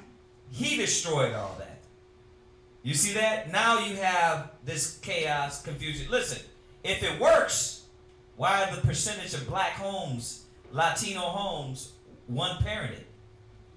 And listen, at this point, why is America the worst in marriages? 50% divorce rate. Why? Than other countries? Because the concepts that America teaches, it's the same thing of the devil. Go ahead. You really gotta see if if the independence and you doing you and was you helping, not submitting, if it helped, why is there so much just chaos in the world? Why is there so much chaos in your life? Y'all gotta ask yourselves that question. Why is your thoughts so scattered? How come you can't focus? You got everything that you're supposed to have, right? You got the job, the car, the house, but there's no man there to, like I say, rein it all in. It's not complete. There's no cover. Finish where you at. Verse 25. Read. Husbands, Mm-hmm. love your wives, even as Christ also loved the church. Because Christ loved the church so much, he gave himself for the church. He gave himself for the righteous. Right? Did he not die for us to be saved? So it says, husbands, love your wives, even as Christ loved the church. And read. And gave himself for it. Read. That he might sanctify and cleanse That he might do what? Sanctify and cleanse it. So men are supposed to do what? Sanctify and cleanse. We were set up to do what? Sanctify and cleanse. Read. It with washing of water by the word. That's what we're supposed to be doing. That's what that cover that was taken away. That's why y'all ain't sanctified and cleansed. That's why y'all have no savior as far as a covering, no guide. Yeah. Let's go there. Go back to Ecclesiastes. With no hedges. 36, 25. It's right there. Ecclesiastes Oh, that's where you was 36. going? Oh, I had it. Yeah, I know you was ready. Ecclesiastes 36. 25. You can. 36 verse 25. Read that. Tell me when y'all got it. Gone. Khan? Gone. Sisters, y'all still there? Go ahead. Ecclesiastes chapter 36 and verse 25. Uh-huh. Where no hedge is, the possession is spoiled. Well, what did America do? Right? What did America do? They took your head. They took the hedge away. Yeah, you understand that? They took that protection away. What do your mama do? Take that damn hedge away.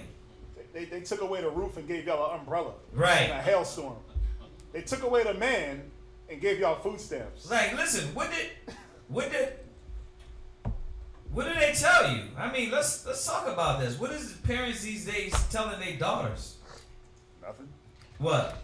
Well, my mom, You still with that nigga? I was serious with my boyfriend when I was 17. Uh-huh. She told me that I was too young to be serious. I needed to play the field. Too young to be serious to play the field. So go be a whore. Yeah, but pop it around a little more. Get some experience. Squeeze it over here a little bit more. Yeah. Catch an STD. Yeah. But now, what is more honorable, that you've been with this man for how long? 17 years. 17 years you've been with this man. Isn't that more honorable than going to play the field? Gone. But think about it if she would have listened to mama. Mama would have had her ass in the streets with 3 different baby daddies.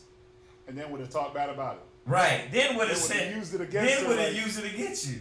Come on, That's man. why the wisdom of this world is foolishness with the Most High. If you don't understand it this way and understand what you fell from and understand why, you fell from it because you lack submissiveness, you lack humility. This is why you fell. You were damn too inquisitive to see what the grass is greener on the other side. You were too inquisitive. Well, now you're understanding that, damn, I'm gonna be alone. And we know how you do when you're young. You think you gonna be good. Shit. Nah, these niggas don't care out here. Right. They don't care. Nowadays. They're never worse. cared. No, They never they're cared. worse now. Ever since the white man gave crack and money and rap, it was over. It was over. Cadillacs. So read it, 36:25. Come. Where no hedge is, there the possession is spoiled. It says where no hedge is. Your husband, according to Ephesians, is the hedge. According to Ephesians, he's the savior of the body. That's why wives, be obedient to, what did it say? So wives, submit yourselves to your husband. It says submit yourselves to him in everything. You understand that? We already gave you. You got common sense too. If he's beating you, we know that the Most High ain't down with that. If he's letting his brothers come over and run an orgy on you, the Most High ain't down with that. He's doing crack in the basement and having you do it with him. The Most High is not down with it. Prostitution. Yeah, prostitution. You know why we get these stupid things out the way? Because your man is not doing that. Right. He's not doing that. Most of these problems are what? Control. I don't want to submit to your leadership. I don't want to submit to your standard. And that's why I got a mouth on me. And I want to rebuttal and fight instead of being the Christian, the true believer, the true Christians that the Most High called you to be. He's creating that hedge. Just like your kids. You're going to create that hedge around your kids. If you're a good parent. Yeah, and if not, if you let the white man come in, anybody besides this wisdom or man of wisdom, or brother or sister of wisdom give you advice, your damn house is going to be torn the hell down. And your kid's going to be running out there in spandex like little hoochies in the mall at 12 and 13. So this is beyond the little mind, the little demonic deceptiveness that Satan uses with, oh, why you submissiveness? You ain't submitting to nobody. You're going to submit to somebody. You're going to submit. Or you're going to be having 5 different baby daddies and 6 different kids. You're going to submit. Go ahead, read that. Finish that. Verse 26. Uh-huh. Who will trust a thief well appointed? So read it from the top, 25. Come. Where no hedge is, there the possession is spoiled. And this is why the possession becomes spoiled. The intellect, the mentality becomes spoiled. Why? Because you're letting everybody else influence you. Come. I guarantee you you're going to counsel with somebody that ain't got no damn wisdom or no knowledge of this Bible. I just can't deal with him. What do you think? Well, I think, girl, what I'm thinking is what Oprah thinks, what Michelle Obama thinks, right? What nobody with brains think. Nobody with wisdom of the scriptures to lead you to say, wait, sis. You know what? I'm thinking that the scriptures say be obedient to your husbands. That's why a lot of these, how many times you hear us say that? That's why a lot of these young sisters don't go to older sisters. Because you already know what you're going to hear. Sis, you need to be humble. You need to learn how to follow. You need to learn how to stop being selfish and be submissive and have humility. You hear that, so you go to what? Joe Dummy at work, and she's, you know what I mean? She's over there. She don't got her relationship right. Her kids right. She don't even know how to wipe her ass right. And you over there talking about, girl, what should I do? Right? More confusion, more chaos. The possession becomes spoiled when you don't humble. When you don't learn humility. When you don't learn how to be submissive. What? Just a couple scriptures on the hedge. Okay, what you got? 1 Corinthians chapter 11, verse 10. Okay. I just want to read something. 1 Corinthians, about the hedge, right? 1 Corinthians 11 and 10. Let's go. Yes, sir. 1 Corinthians 11 and 10. Let's see what we got here. And this is just another, I guess, way to look at it. Uh-huh. Why we have a hedge, or why the wife or a woman should have a hedge over. Right. 1 Corinthians chapter 11, verse 10. Uh-huh. For this cause ought the woman to have power on her head because of the angels. Then you ask yourself, like, what angels? Right. Are these, everybody thinks the angel is righteous. Right. But to bring balance, go to Psalms chapter. So why bring out why you brought that scripture out again? Because when a woman doesn't have some type of hedge or covering, as the scriptures, the husband, whenever right. she doesn't want to listen, right. or be obedient to her husband, right. the Most High brought him there. Right. Listen, he's there for a purpose. He's there for a reason, because there's a lot of things in this world that's gonna influence, gonna take you off the path, gonna misdirect you. Right. So the Most High set that man there, especially the ones with wisdom, knowledge, and understanding. Right. Okay. So where you going? Psalm chapter 78 and verse 49. Right. And this is just to edify on the angels. Right. What was the one in Corinthians? 1 Corinthians chapter 11 and verse 10. Go ahead. This is Psalm chapter 78 and verse 49. Mm-hmm. He cast upon them the fierceness of his anger, wrath and indignation, and trouble, by sending evil angels among them. Go ahead. And that was the part about, he said he's going to send angels over the women that don't have a hedge. And that's evil angels. Right. And that's the influence of the world. So now they're out there spoiled. That's how the possession is spoiled. Yeah. There you go. That's how the possession is spoiled, because of this evil that is surrounded.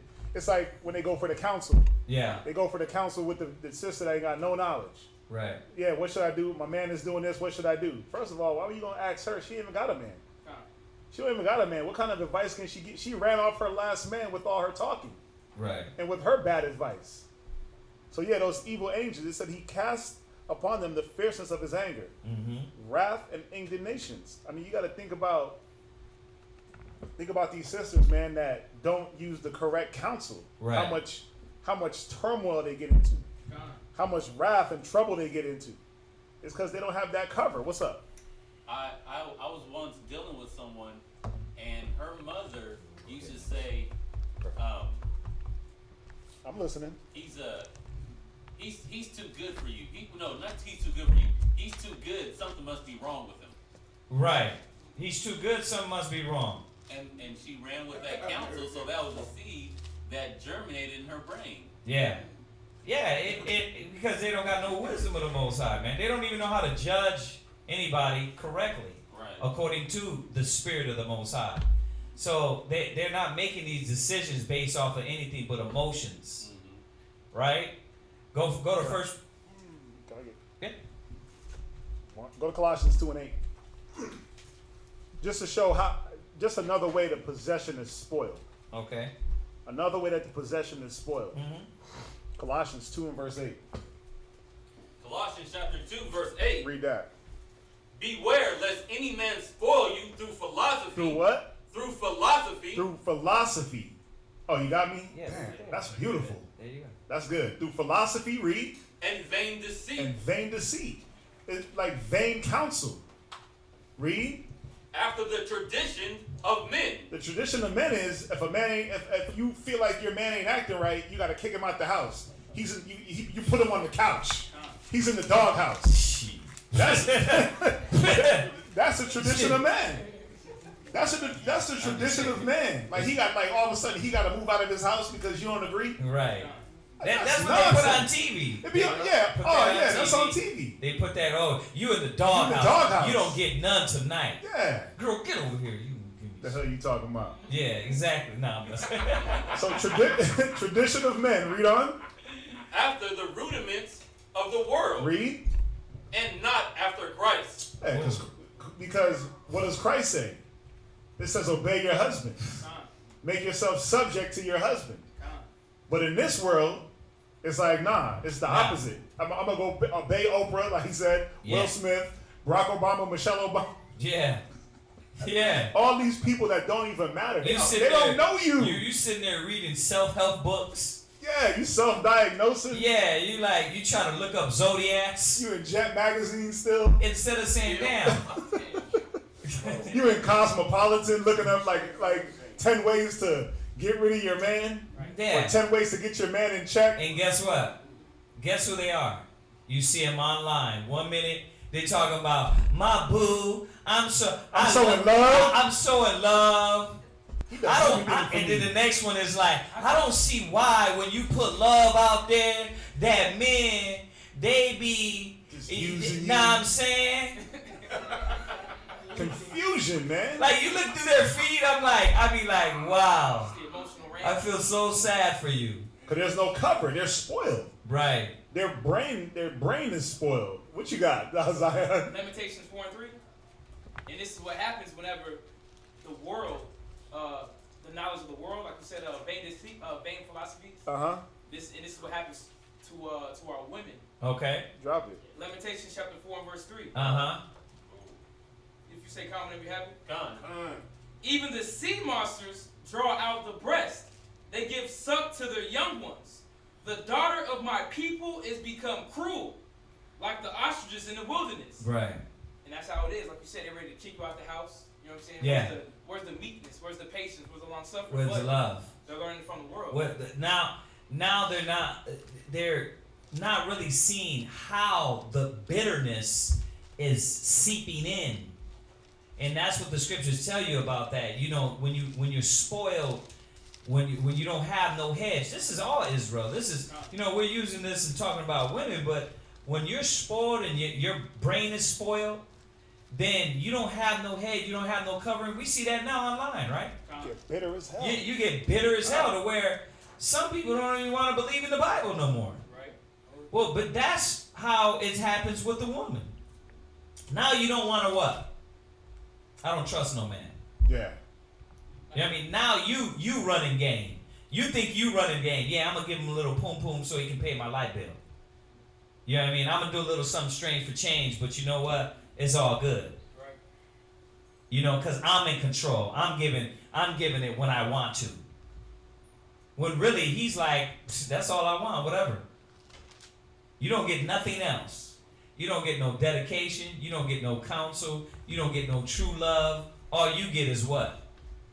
You get your light bill paid. And this is the level we've been brought to because the woman doesn't, they resent the fact that humility, submissiveness, it's needed. That's why the point of this class, what he went over at the beginning the other day, was that's why you have to first submit to the Most High. Y'all see that? 1 Peter 3:1? Yeah. Okay, read that. Go.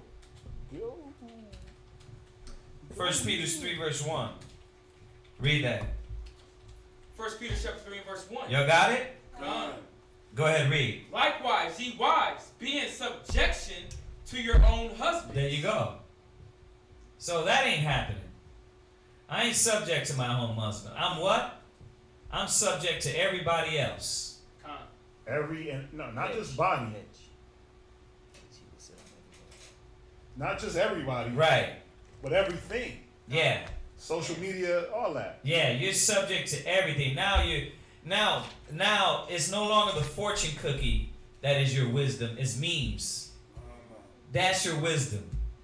Now you Googling the best memes to get back, to show how psychologically you're wise.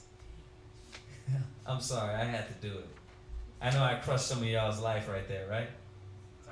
He's just like Googling memes for wisdom. Oh yeah, because the memes are true, bro. You know, like if it ain't in a meme, it ain't real. That's how it is, man. And this is all because you don't want to go to the wisdom of the Most High. You looking up memes instead of saying, you know what? Let me go to the scriptures. Let me go to the knowledge. Right? So read it one more time. Likewise, ye wives, Uh-huh. be in subjection to your own husband. Go ahead. That if any obey not the word, Right. they also may without the word be won by the conversation of the wives. So, when you don't listen to the word, when you don't understand your position, you don't understand what you were created for, what happens? You won by the what? Conversation of the wives. What sister can tell me what does that mean? What does that mean? I'm giving Camila a pass because she's new. So, okay, you had a question on that. Well, one by the conversation of wives, we just said it. When women get amongst each other, what do? What are they talking about? Women with no wisdom and understanding. What are they gossiping about? Girl, you talk to Shaniqua? Yeah, you talk to her, Shaniqua. She said her man tripping. You know what I mean? But she did tell me though, he's crazy in bed though. He be breaking backs. You know what I mean? Yeah, but he won't take care of the kids, girl. He's a good man, but that's what I use him for. Right? They get into all this conversation about nothing. Other people's lives, other people's relationships, other people men. Just stand in line at Walmart and get close to a Judite or Issacharite that's on there talking on the phone. They ain't talking about nothing. Huh? At work. Y'all sit there at work. Right when the girl leave the room. Girl, you see this? Who the hell? I don't know what. It's like, what are you talking about? Nothing. Why? Because you have no hedge. You have no separation from the world, no guidance, no leadership. So any and everything has a hold of you. Where are we at? Ecclesiastes 26 and she said on every hedge. Right, Ecclesiastes 26 and 11. 9, you might as well read. Might as well read 9. Go ahead. We ain't been over it in a while. Go ahead. Ecclesiasticus chapter 26 and verse 9. Uh-huh. The whoredom of a woman, many be known. No, read it again. The whoredom of a woman may be known in her haughty looks and eyelids. Yeah, then you listen to Shaniqua, Shabambu, Shanae, Boquisha. You know, you listen to all these things, and now you're doing what? You're doing Isaiah 3. You're getting haughty. You lifting up your head. And because this woman pumped you up that you don't need him, Satan comes in once again and divides another household, another family, because you're not letting the head, your hedge, do its job, which is to teach you and guide you. Then go ahead and throw on a good movie that is supposed to hit you in the heart, right? And these movies be getting in your spirit. They be getting in your spirit, like you be getting confidence with wickedness. It's those rudiments of the world, man. And you become this. The rudiments of this world. Rudiments of this world, man. The movies and damn songs. Yeah. Them R&B garbage songs y'all listen to. Yeah. You listen to R&B out. Yeah. I'm like, this is Trash. It's trash. It's all about a man submitting to. It's all about the reverse. Right. A man bowing down to a woman. That's Right. all R&B is. Or him pissing on her and trashing her out. Go ahead. Verse 10. Uh-huh. If thy daughter be shameless, keep her in straitly. Right. Well, this whoredom comes from what? Why did he say keep her in? Because she got no hedge. She got no hedge. Yeah, she got no cover. So he's saying, listen, the whore mentality comes from no hedge. Being out there, playing the field. There you go. So watch her. He's saying watch her. Because she'll be out there, she'll be on the internet, niggas will be taking her to lunch. Right, Rosie. You'll be like, listen, let me take you, baby. And I take you to another place. Take me to another place.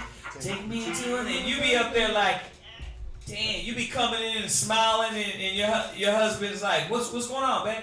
Nothing. Yeah, nothing. And you just smiling, playing the whore, playing the adulteress. So you have to watch it, because this is where this mentality will take you. Then he DM me, hitting you in the DM on the low. Yeah, he in your DMs. Yeah. Yeah. Hitting you with smiley face, but he's just a what? A friend. Till he what? Let's go to lunch.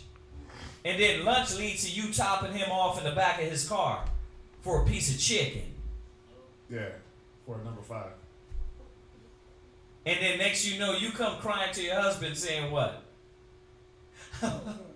I shouldn't have done it.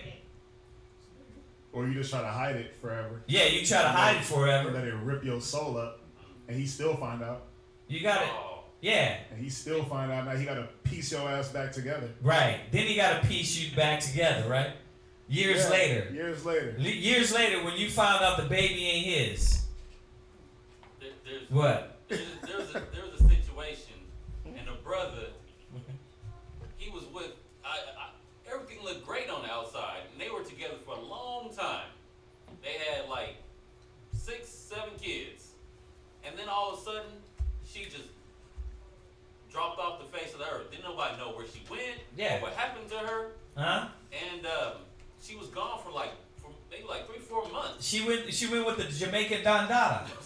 When Stella got her groove back. He finally caught up to her, and she said she just broke because she was so filled with guilt because she had been messing around with them their whole relationship. Wow. For years, and she couldn't hold on to it anymore. Up in the church and everything. Right. And she just couldn't hold on to it. She just left. She wasn't out with someone, so she says. Right. But she said she just couldn't deal with being guilt in the scriptures. Right. Ooh. Dealing with the kids and the running around. Right. Because he was preaching to her. He'd bring these scriptures out to her. It's deep, man. Yeah, it's but deep. This all comes when you have no respect for what the Most High is saying. You're not looking at yourself as a good help. You're looking at yourself, I'm a woman, you do you, I do me. right? Let me get back into this real quick, right? Yeah, when you basically been beguiled. Yeah. Like it said, Eve was beguiled when, like it says in Galatians, you foolish Galatians, who bewitched you Yeah. to not believe in the truth. It's like when somebody puts in your mind that this is not what you're supposed to be doing, Yeah. but you're supposed to be doing this. Yeah, it's gonna mess you up. It makes you think. Make you think it's a freedom. Yeah, make you. Yeah, it like you gained something. Yeah, you gain something from diluting and destroying your Like you spirit. say, the grass is greener, Yeah. but it's fertilized with BS. Right. I always say that the grass is greener on the other side because it's fertilized with BS. Yep. Go ahead. Lest she abuse herself thorough over and over much liberty. Through. Oh, sorry. Let me read it. I'm sorry. Lest she abuse herself through over much liberty. Right. So the scriptures is showing us what happens when a woman doesn't have a hedge. Going back to this Ephesians 5, the Most High set that man there for a reason. He set that man there for a reason. To be the head, be the leader, to guide you. So why do we have so many problems with that? Because she don't want to learn. She don't want humility. Don't save her. She believes in the other way. Don't save her. She believes in the other way. Yeah. She believes what everybody else is telling her instead of the Most High. That's why he went over the other day. You know what the first thing that you have to see? You have to see what the Most High said about the woman. That's why going to Adam and Eve, that was perfect. Because you know why? Now you had to learn really what the Most High created the first woman for. To be a helpmeet. A pillar of rest. Ugh. See? So this is what happens when the hedge is gone. This is what happens when Ephesians 5, he's not there. The man's not building her and teaching her with wisdom and understanding. This is what happens. This is what happens when you fight and destroy that. Go ahead. Verse 11. Watch over an impudent eye. Watch over an impudent eye. They're haughty, disdainful, disrespectful. Right? A mind state like that. Go ahead. And marvel not if she trespass against thee. And then you can't trip. You can't trip out if she end up going and meeting Julio Iglesias online. And he does what? He beguiles her. And beguiles her, all of her. All of her. Right? You can't trip. Why? Because you seen she didn't have no respect for you. You seen she didn't have no respect for your wisdom, your knowledge. You see that? She didn't even have the respect that the Most High was looking out for her. Yeah. You gotta Yeah. really see that. She didn't even really respect that the Most High was trying to guide her life in a way to where her life would be better in the long run. You see that? So there was no respect for even the Most High. First and foremost, that was the point, right? God. That this all comes back down to you're not respecting what the Most High laid down. This ain't got nothing to do with man. He's telling you that the man is your head. Watch, read on. Verse 12. Here, then here. She will open her mouth You need it. as a thirsty traveler when he has found a fountain. Right, so you see what's happening? What's happening here? What is this telling us, Amawana? What are we learning here from Ecclesiastes 36, 25 on down? That a woman without a hedge is gonna go into all your, There you go. everything that you're not supposed to. A woman without a hedge, a woman without her husband leading her, she's going to go into everything. And eventually, it's going to lead her to being a whore. I know you're thinking like, no, this is what it's saying. Look, read. And drink every water near her. She would drink every water. Like a wine taster. Like a wine taster. You know how you hit the fountain and it just sprays in your mouth? That's what the woman is going to do physically and spiritually, because water represents knowledge. She's going to be into everybody's knowledge except you. She want to learn everybody's concepts and everything, but when she come to you, you be like, there he go again. You smart. You know everything, right? But somebody at work, they tell you something, you like, huh? Yeah, I get that. Somebody at work, your mom or family tell you something, then you're like, you all ears. But you go into the house, and then your man, it becomes tension, fighting, battling. Why? This is real marriage. This is marriage. There's no way this household, this family, this relationship can last unless there's order. There has to be order. Go back, hold where you're at. Go to 1 Corinthians 1 and 10. There has to be order. 1 Corinthians chapter 1 and verse 10. Go ahead and read that. Now I beseech you, brethren, by the name of our Lord Yahushua, that ye all speak the same thing. That we what? All speak the same. No. I'm sorry. 1 Corinthians 11 and 1. I'm sorry, y'all. 1 Corinthians 11 and 1, 26 and okay. Yeah, I was one. Read that. Be ye followers of me, even as I also am of Christ. Go ahead. Now I praise you, brethren, that ye remember me in all things. Go ahead. And keep the ordinances. You keep the what? The ordinances. The ordinances. You keep the order. You keep the order. Go ahead. As I have delivered them to you. Go ahead. But I would have you know that the head of every man is Christ. Right. Our head is Christ. We're supposed to bow to Christ, not Lil Wayne, not Jay-Z, right? Not brothers. We're not bowing to each brothers. We're bowing to Christ, and we know those men have Christ in them. Go ahead. And the head of the woman is the man. That your head is the man. He is your head. He is the one that's going to create the hedge. Go ahead. And the head of Christ is the Most High. God, Christ, man, woman. Then you got the children under there, right? You see that? So let's go back to see what happens when they break that order. Read on in Ecclesiastes. By every hedge will she sit down. Right. Now you see why she becomes a whore. Because she has no covering. That's why he said, watch over her impudent eye. Because you know why? She'll go and sit on every hedge. She'll sit on every man. Go ahead. And open her quiver against every arrow. Read.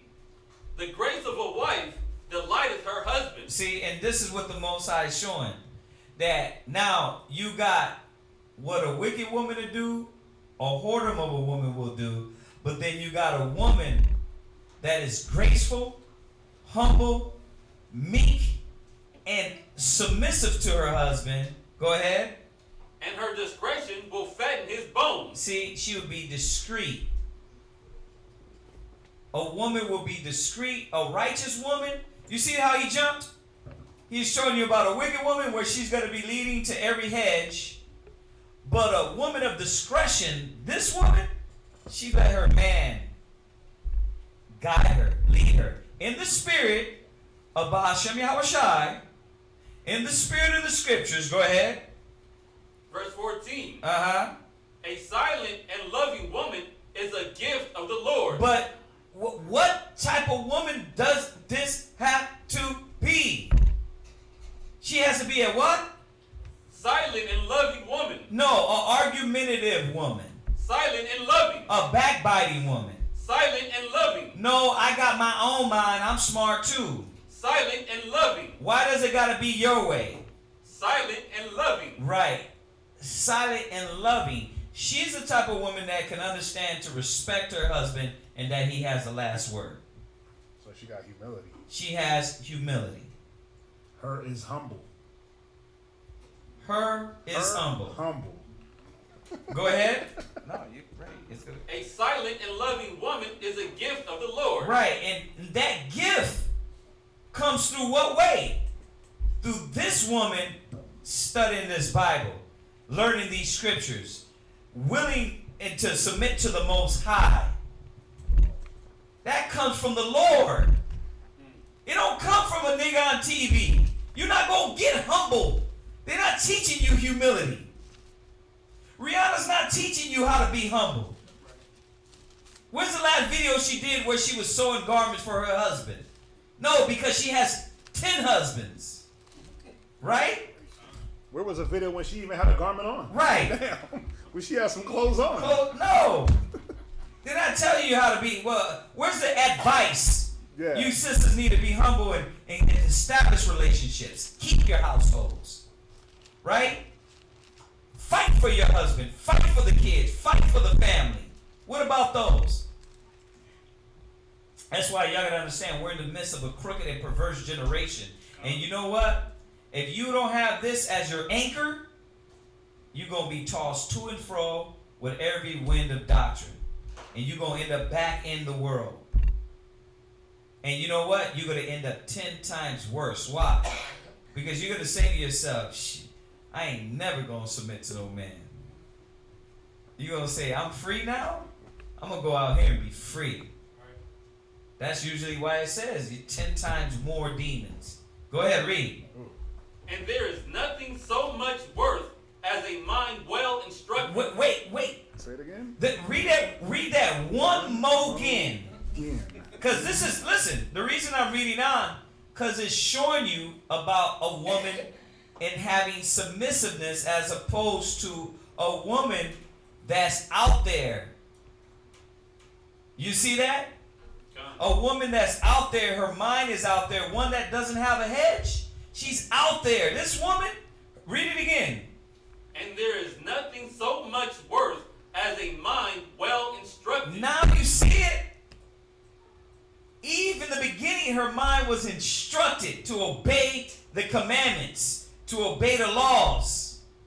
When she stepped off and tried to get power, Most High said, man, you messed up everything. I'm taking everything from you. Y'all see that? Her mind is well instructed, but how is that going to happen when you got an opinion? How's your mind going to be well instructed when you got an opinion all the time? Well, so I can't have an opinion? No, you can't unless your husband wants that opinion. You know why it has to go there? Because you're so far in the extreme. Now, the Bible has to remind you to go so far the other way. All the time. You know that? Read it one more time. There is nothing so much worth as a mind well instructed. Oh, I have it. Right, a mind well instructed. What does that mean? Tell me, what does that mean to you? He's talking about the value of a mind that can be well instructed in a woman. This is what it means that her price is far above rubies. This is what this woman is, man. This is what type of Israelite woman you're supposed to be achieving to be. But you have to see that this is not a requirement of man. You can go home and read this by yourself. Go home and read about a wicked woman and a righteous woman. It's self-explanatory. It's straight to the point. A hoe is out there jumping on every beef. A woman that's humble, she's listening. She's ready to hear. Go ahead. Verse 15. Go ahead. A shamefaced and faithful woman. Wait a minute. She's what? Shamefaced. Looking you dead eye to eye. Shamefaced. Like getting up in your face wanting to fight you. Shamefaced. I ain't gonna do it. Shamefaced. Does that sound like shamefaced? Humble. She's humble. You understand? Hold where you at. Jump back to that Proverbs 3 verse 1. 1 Peter 3 and 1. Go ahead, read it again. And then These guys are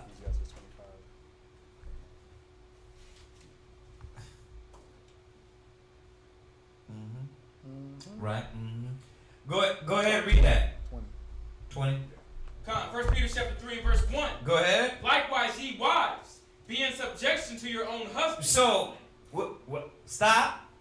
Chicken, rewind, read where you at. A shamefaced.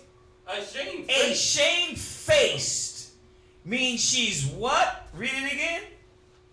Likewise, ye wives, be in subjection to your own husband. The only way you can be shamefaced is if you're subject to him. That's the only way. Because a woman with an opinion, she's not shamefaced. She's what? Thinking wives needs to be done her way as opposed to saying, no, my king got it. And she's no longer subject to her husband. She's no longer subject to her husband. She's subject to herself and all the outside influences. That's what happens when you don't have a hedge. But this is what happens when you humble. When you humble, she's shamefaced. She's subject. What else? Read on. If any obey not the word, they also may without the word be won by the conversation of wives. See, you're not shamefaced one by the conversation. How you shamefaced, but you listening to everybody damn else? You're confused. Right. Go ahead, read. Verse 2. While they behold your chaste. You're what? Your chaste. Chaste. You're chaste. Conversation, because she's shamefaced. She's not the one looking you in the eye like she gonna knock you out like Mike Tyson. She's not looking at you like, what you ain't gonna do nothing anyway. She's not doing that because she's shamefaced and chaste. She speaks. She speaks in a humble way. She understands how to formulate her sentences to disagree. That's what you're supposed to be trying to achieve too. Yeah, you can. We always say this. Of course, you can disagree with your husband. You know what I mean? My ribs disagree with me all the time, but they know how. Yeah, Then it don't get to the point where y'all just Yeah. battling back and forth. They know how. Then they know I have the last word. I have the last word. You can't. You're not gonna sit here. I'm not gonna sit here and argue with you. But marriage, that's built. Yeah. They had to get 75,000 of these classes beat in their head for them to realize they have to submit. And to keep our household in order, a wise woman buildeth her house. How? By submitting. But understand, but not just doing it to do it. Yeah. She understands why. Why it's better. She understands why. She understands the order. She understands what she was created for. It goes back to everything that we just went over, from Adam and Eve all the way to now in the Peter. All the way from Genesis to Peter, she gets it. She sees. This was the purpose of the woman. This was the purpose of the man. Right. This is what happened when the woman stepped out of her purpose and the man stepped out of his purpose. There you go. Now look where we're at. Now we got to get back into our purposes. You see that? So she understands. It's not just to submit, Not, oh, me just bow down to bow down. Right. Sister, why you wearing the head covering? Because my husband said so. Yeah. No, not a robot. Yeah, not a robot. Like, we're not supposed to be robots. Right. We do it because we know the will of the Most High. Right. Right? It's pleasing unto the Most High. Right. Right? On top of the common sense is this. There's order in your house. Peace in your house. That's why it says, I'll read it and you guys can write it down. Because I want y'all to stay right where you're at. But this is Proverbs 14:1. Every wise woman buildeth her house, but the foolish plucketh it down with her hands. She's pulling it down. Usually how? Go to, home where you're at, go to Ecclesiastes what? Ecclesiastes 25 and 22. Ecclesiastes chapter 25 verse 22. 25 and 20, Salakia. Verse 20. Yeah. This is usually how she plucks it down. Go ahead, read that. As the climbing up a sandy way is to the feet of the aged, so is a wife full of words. Right, so you know how she pulls it down? Because she's full of damn words. You talking too much. All I asked you was to do this. Was that wicked? You know, that's when my ribs do. I'm like, wait a minute. Why was this discussion? You act like I told you to go kill somebody. I'm like, do what I said and let's just move on. Let's move on. But read it again. As the climbing up a sandy way is to the feet of the aged, right? So is a wife full of words to a quiet man. See, a wife full of words, argumentative, combative. right? Kind. It says, when pride comes, then come what? Destruction. Contention. Tension. When pride comes, when you don't want to submit, what comes? Contention. You know what contention is? Arguing, fighting, going back and forth, brawling. Now you want to do it. Now you did. Now you this. This is what's destroyed black homes, Hispanic homes, and all of our families. Because the white man gave you some power, you took it, you ran with it. No, he gave you power and what? And a weave. You took it, you ran with it, and you start flying with it. Right. Power and a lace front. Not just the weave, he gave him a lace front. Not just the He gave you Elvis hair, and you just like was floating. yeah, but not understanding. Look at our communities. Look at our households. Look at our children. The boys are fags. The boys are girls. The girls are boys. Sluts. But you're thinking, your own little ego is thinking about, I'm not gonna. The Most High knows best. See, excuse me, I'm squeaking. The Most High knows best. He knows what establishes a household. A wise woman builds a house. A foolish woman plucketh it down with her hands with what? It said in Ecclesiastes 25 and what was it? 20. 20. It says she's a woman of many words. Was that it on that? Yes, sir. Or do we keep going? No. Where you at? Go to Proverbs 21 and 9. Stay where you're at, because I don't know where you're at, but you need to stay there. Come. We need that. Where are you?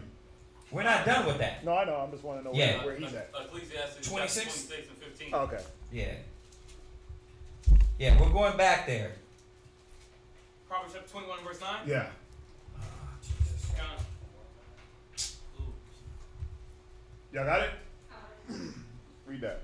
It is better to dwell in a corner of the 21, housetop. right? Why is the man separating and running from the black woman?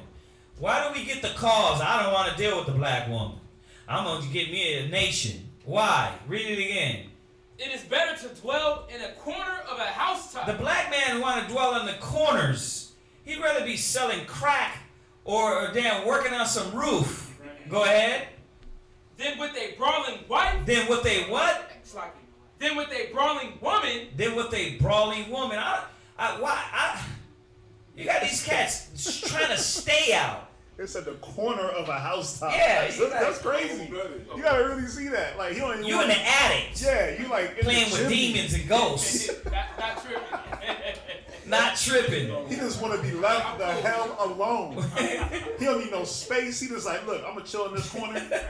You got the rest of the house. Yeah, leave me get the hell it, alone. And you look, hold on. Man, that's why. But no, that's why I brothers. gotta get my act Listen, now. that's why they create. That's why what do men do? What is the most famous thing that a man does when he They gets come his house? they come into class and they come like this. Be like,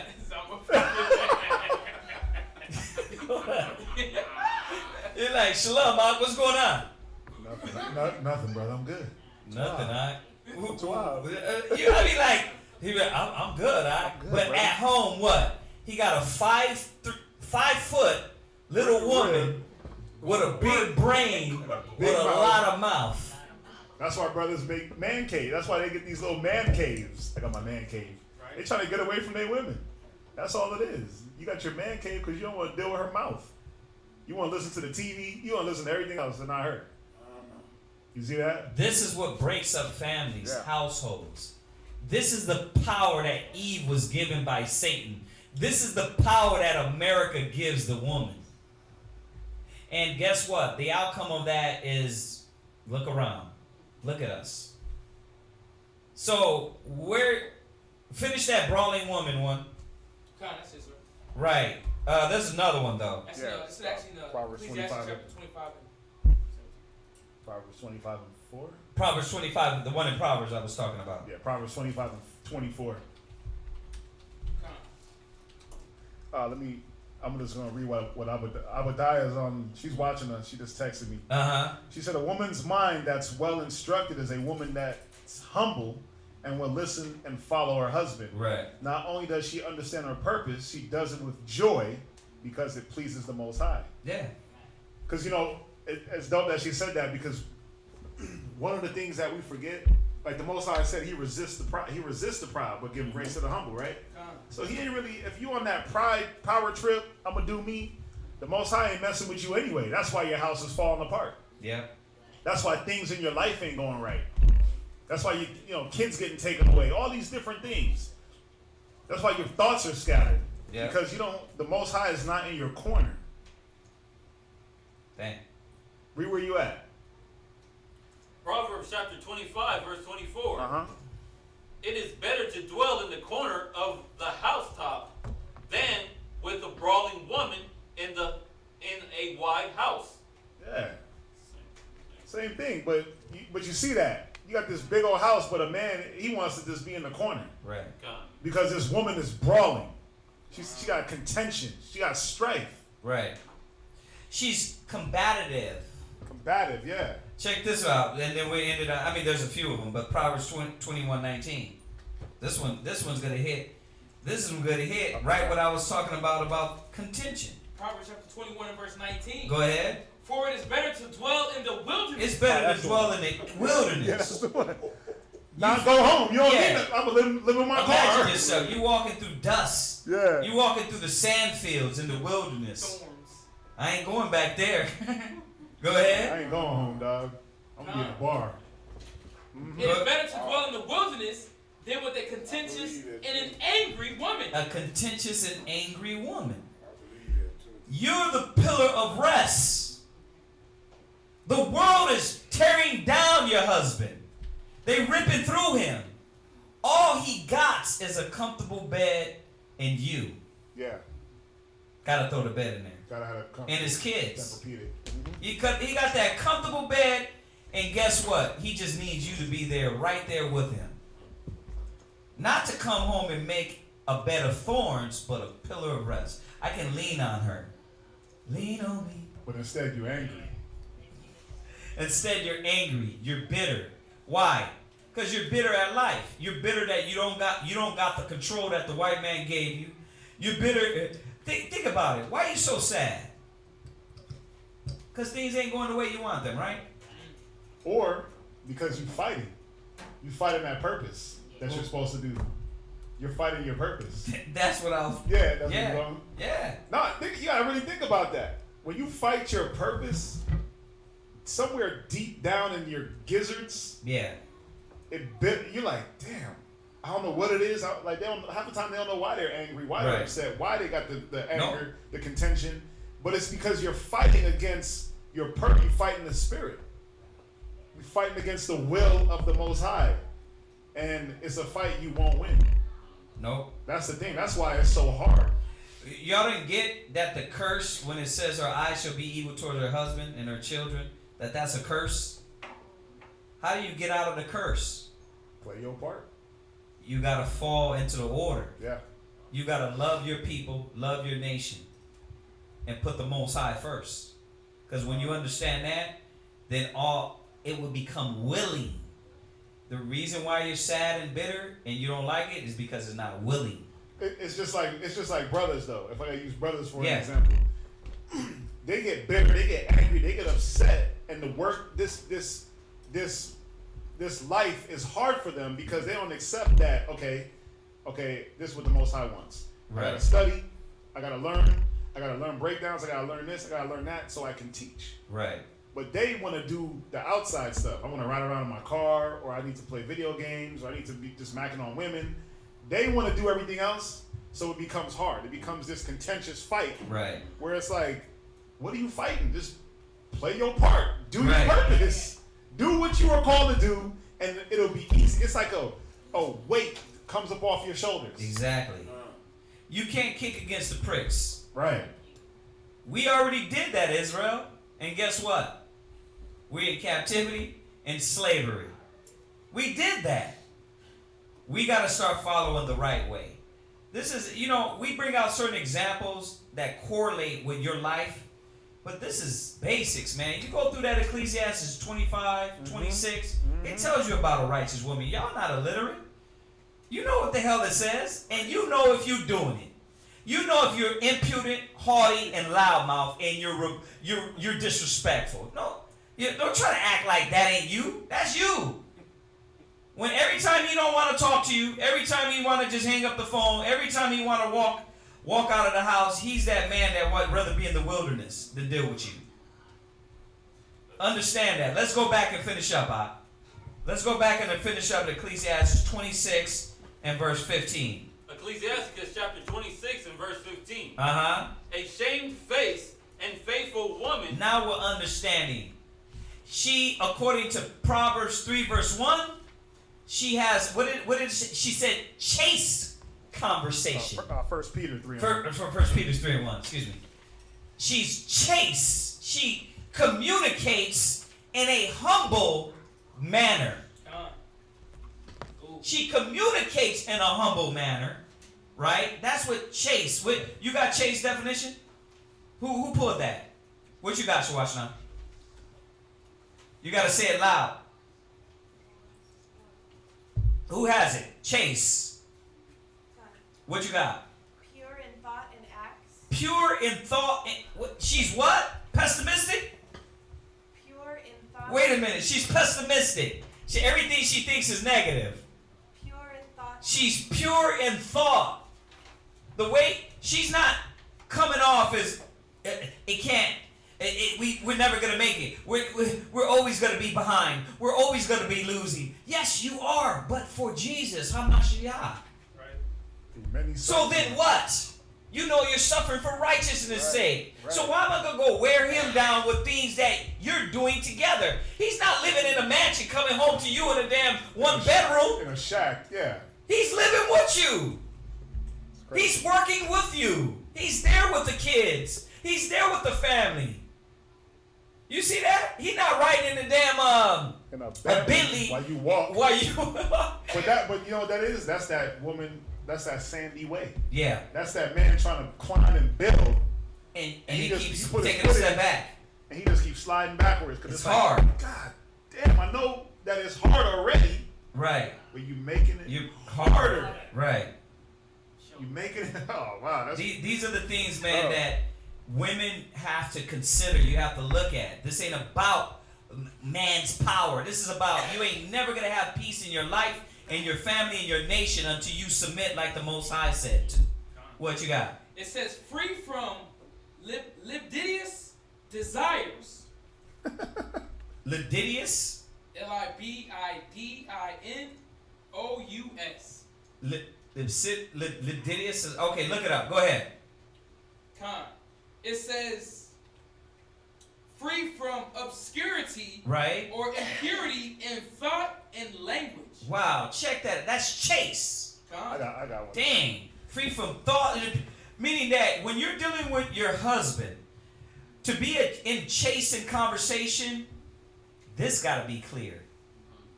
You got to be pure-minded. Or everything that comes out is, and I'm going to keep beating this in your head, pessimistic, negative. Always on the negative tip. Instead of promoting faith and growth and building, and we can do it. Let's do it, baby. Right? It's more like, why? We can't. We don't got this. Which sounds good, but nah, maybe not. It's like, dude, you're negative. I'll see it when I believe it. Yeah, like, I want to be. about? Well, I want to be around you. Like, you damn. Okay, damn. Won't we just both slit our wrists right here? Let's just end us. And listen to Because Coleman. according to you, nothing's gonna work, right? Right. You can't be like that. You're a pillar of rest. So when he goes to you, he needs to hear, baby, we can do this. I know we can do it. We can. You know what? Yeah, that's a good idea. You know what? And then you come with, if you don't think it's a good idea, you might come and say, you know what? That is a good idea. What do you think about this? Because you have chased conversation to know how to come and disagree with him without disagreeing. God. That's a wise woman. You've been taught to be a niglet, a crispy little niglet that just what? You doing all that. You doing all this. There's no restraint. There's no order. There's no order. Chase is what you're supposed to be becoming. Read on in the Apocrypha.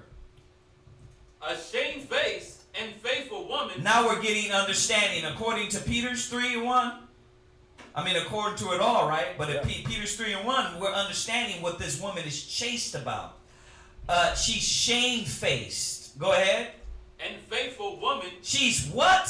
Faithful. Can I get a hallelujah? I'm sorry, I wasn't supposed to say that. Sorry, that gets loud on the internet. She's faithful. Meaning she's not pessimistic. She's not, oh, we can't do it. She's sticking to the faith. She's sticking to what you guys have been doing. You see that? Laws, commandments, statutes, but she's sticking with her husband. With the thoughts that he has. If he has a business venture, whatever it may be. And he's like, look, this is what I think we should do. She's not like, no, we ain't gonna do that. It ain't gonna work. I don't think so. And finding every negative reason for it not to work. She's staying faithful with him because she realizes they're both fighting for a purpose.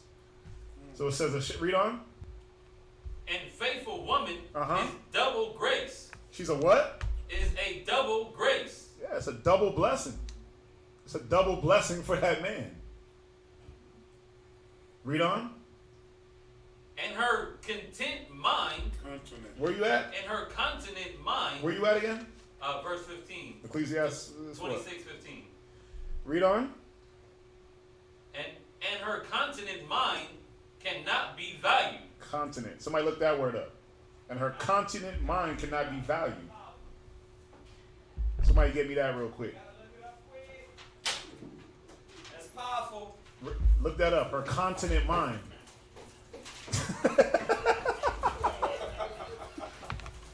It says her continent mind cannot be valued. Check that out. That's hard right there. It was continent. Messing with my red.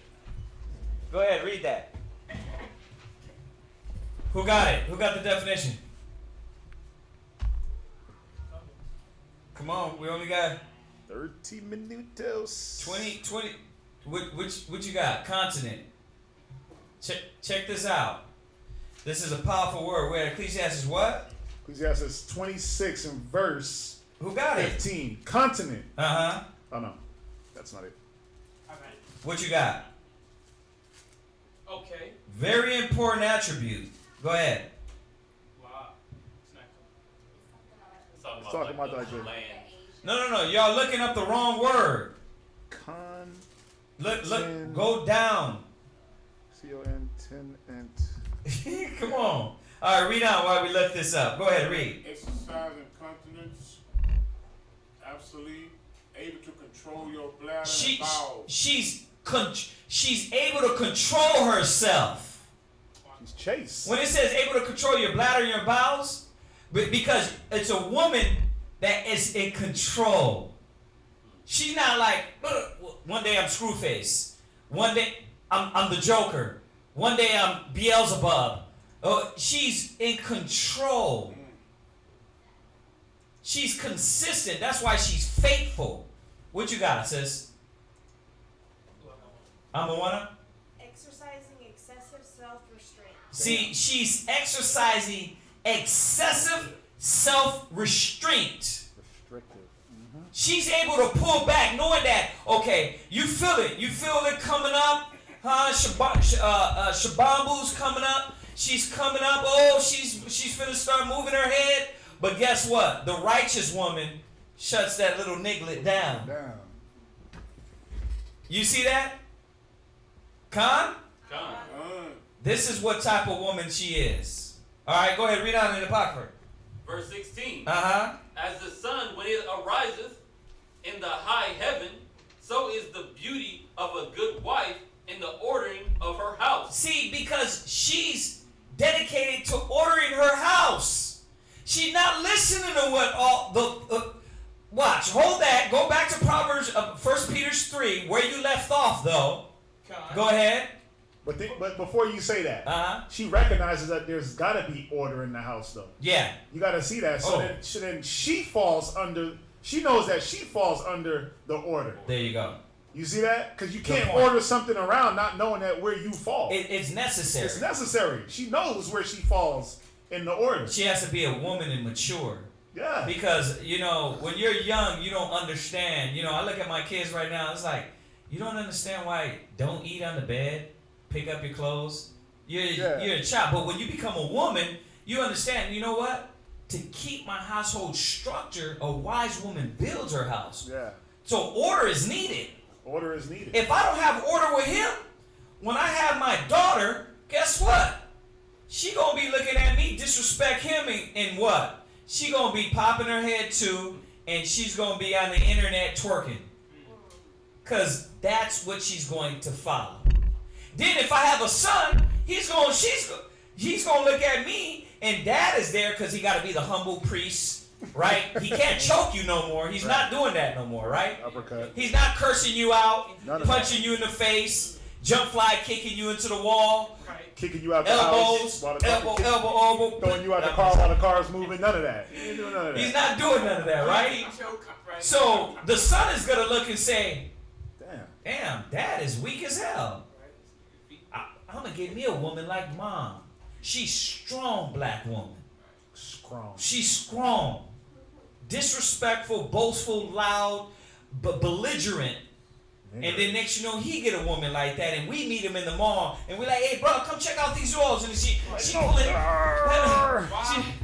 He ain't smelling that nasty. He ain't smelling that. That's nasty. While he holds her purse. Right. While he holds her purse. With a T-shirt on. Welcome to Houston. No. It says no. The T-shirt said, "She's," and hers says, "Mine." Hey man, that's how it be. Alright. Not without the T-shirts. That's what we see in the mall. No, we really see the T-shirt. Oh yeah. You really see the T-shirt too? God, you thought I made that up? Wow. It says he's mine. Wow. Wow. Bro, Con, they got T-shirts like serious? That. No lie. I seen him. I thought he was in prison when he was holding a purse. He was like, no, but the T-shirts where it's like, she's mine, or he's mine. Yeah, Con. But this is where it's gone to. Remember, we went over it the other day. It said, unless he saved a certain elect, we'd be faggots and lesbians. We'd be a Sodom and Gomorrah. So this is where it's getting to. And let me bring it back. This doesn't mean the Israelite man hates women. We don't supposed to respect our women, and we don't supposed to give them the due benevolence. Because all being said, we still deal with the issues, and how we deal with them is going to keep order too. Because when she gets out of order, you don't supposed to get out of order. You don't supposed to render evil. You still got to do like the Bible says. Husbands dwell with them according to understanding. You can't, like I said, do the, I'm going to punch you in the face, I'm going to curse you out. You got to be the man of wisdom to be able to say, you know what, listen, you're not even acting yourself like, right? You're not acting like a Hebrew Israelite woman. You know what I mean? We're going to talk when you can calm down. And you got to be the man of wisdom. You can't be the runner, right? Yeah, you can't. Yeah. You can't run. Run to the man cave? Yeah, you can't be the one that, I'm going to go to the wilderness and not deal with her. Right. You're going to have to sit her down and deal with her.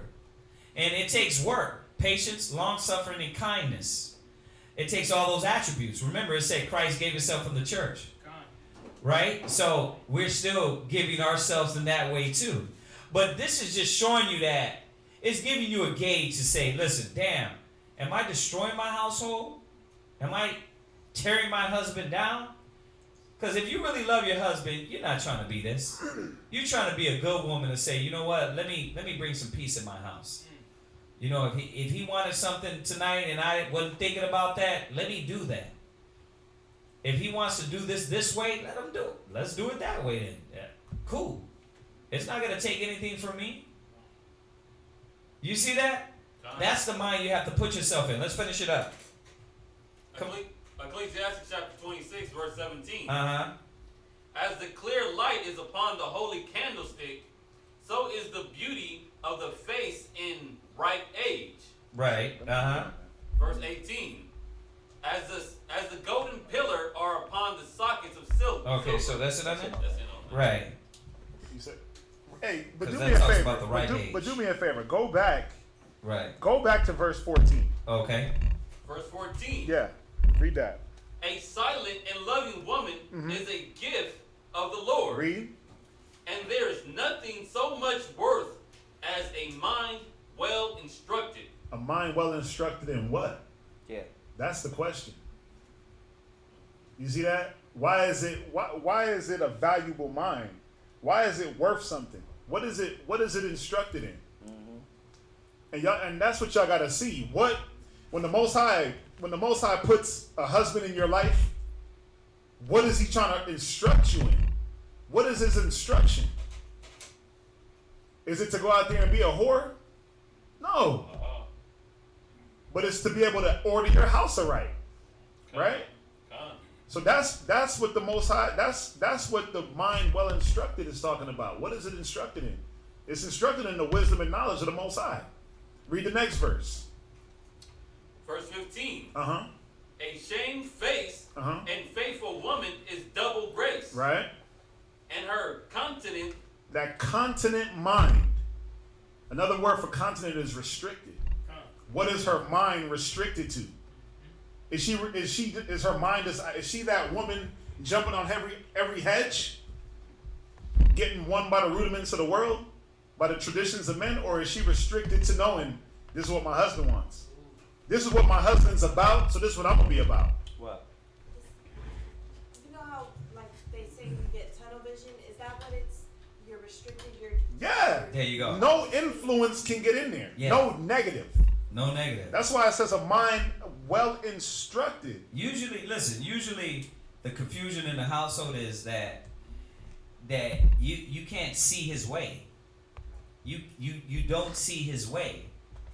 That's why humility, the shame face, and a woman being humble was in there. Yeah. Because we know you're not going to see the way.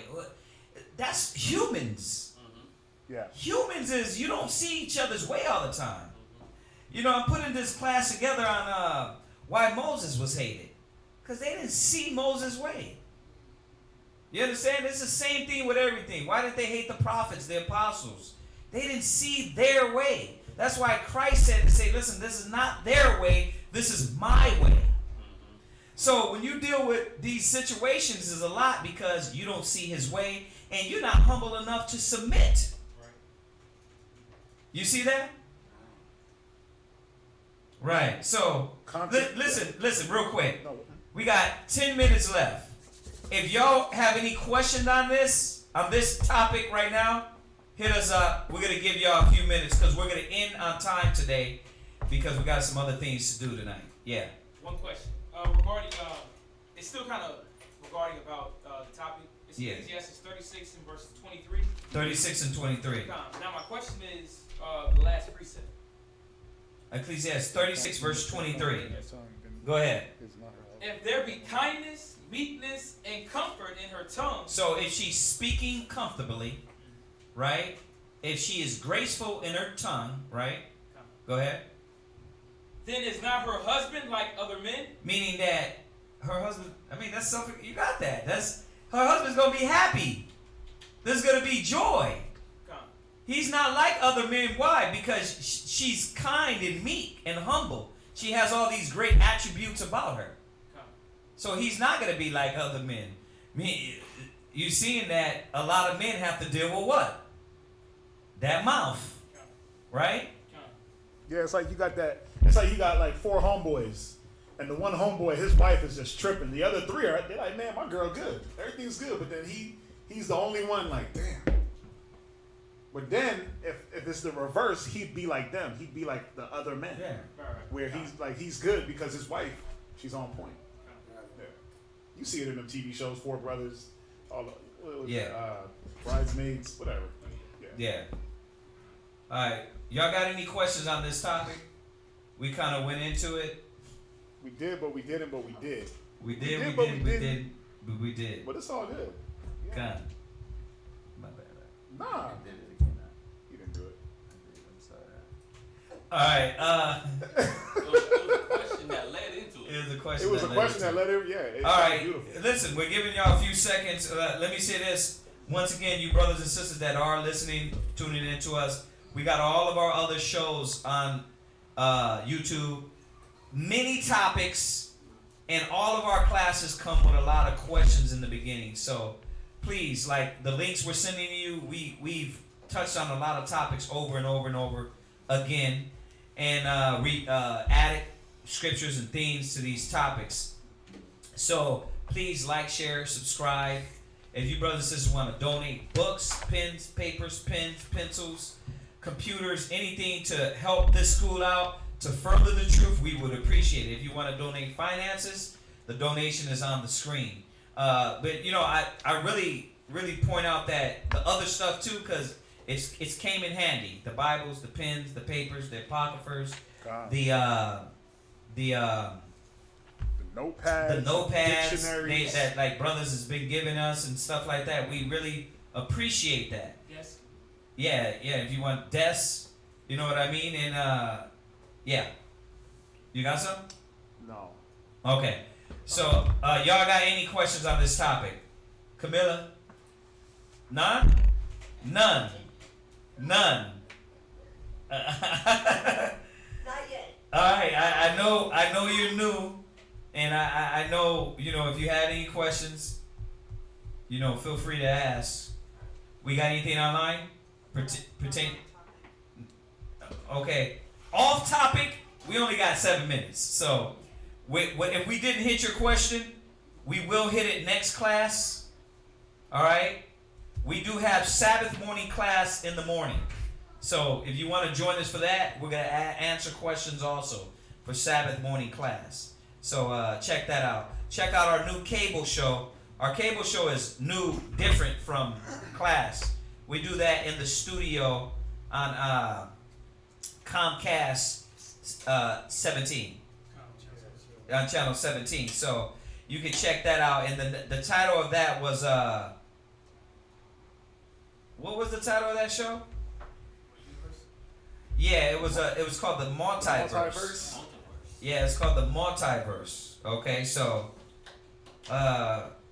what we got? There's one question that could be answered quickly. Yeah. It says, can brothers and sisters coming into the truth that live in different areas, can they gather for Sabbaths and feasts if they don't have a teacher or an elder?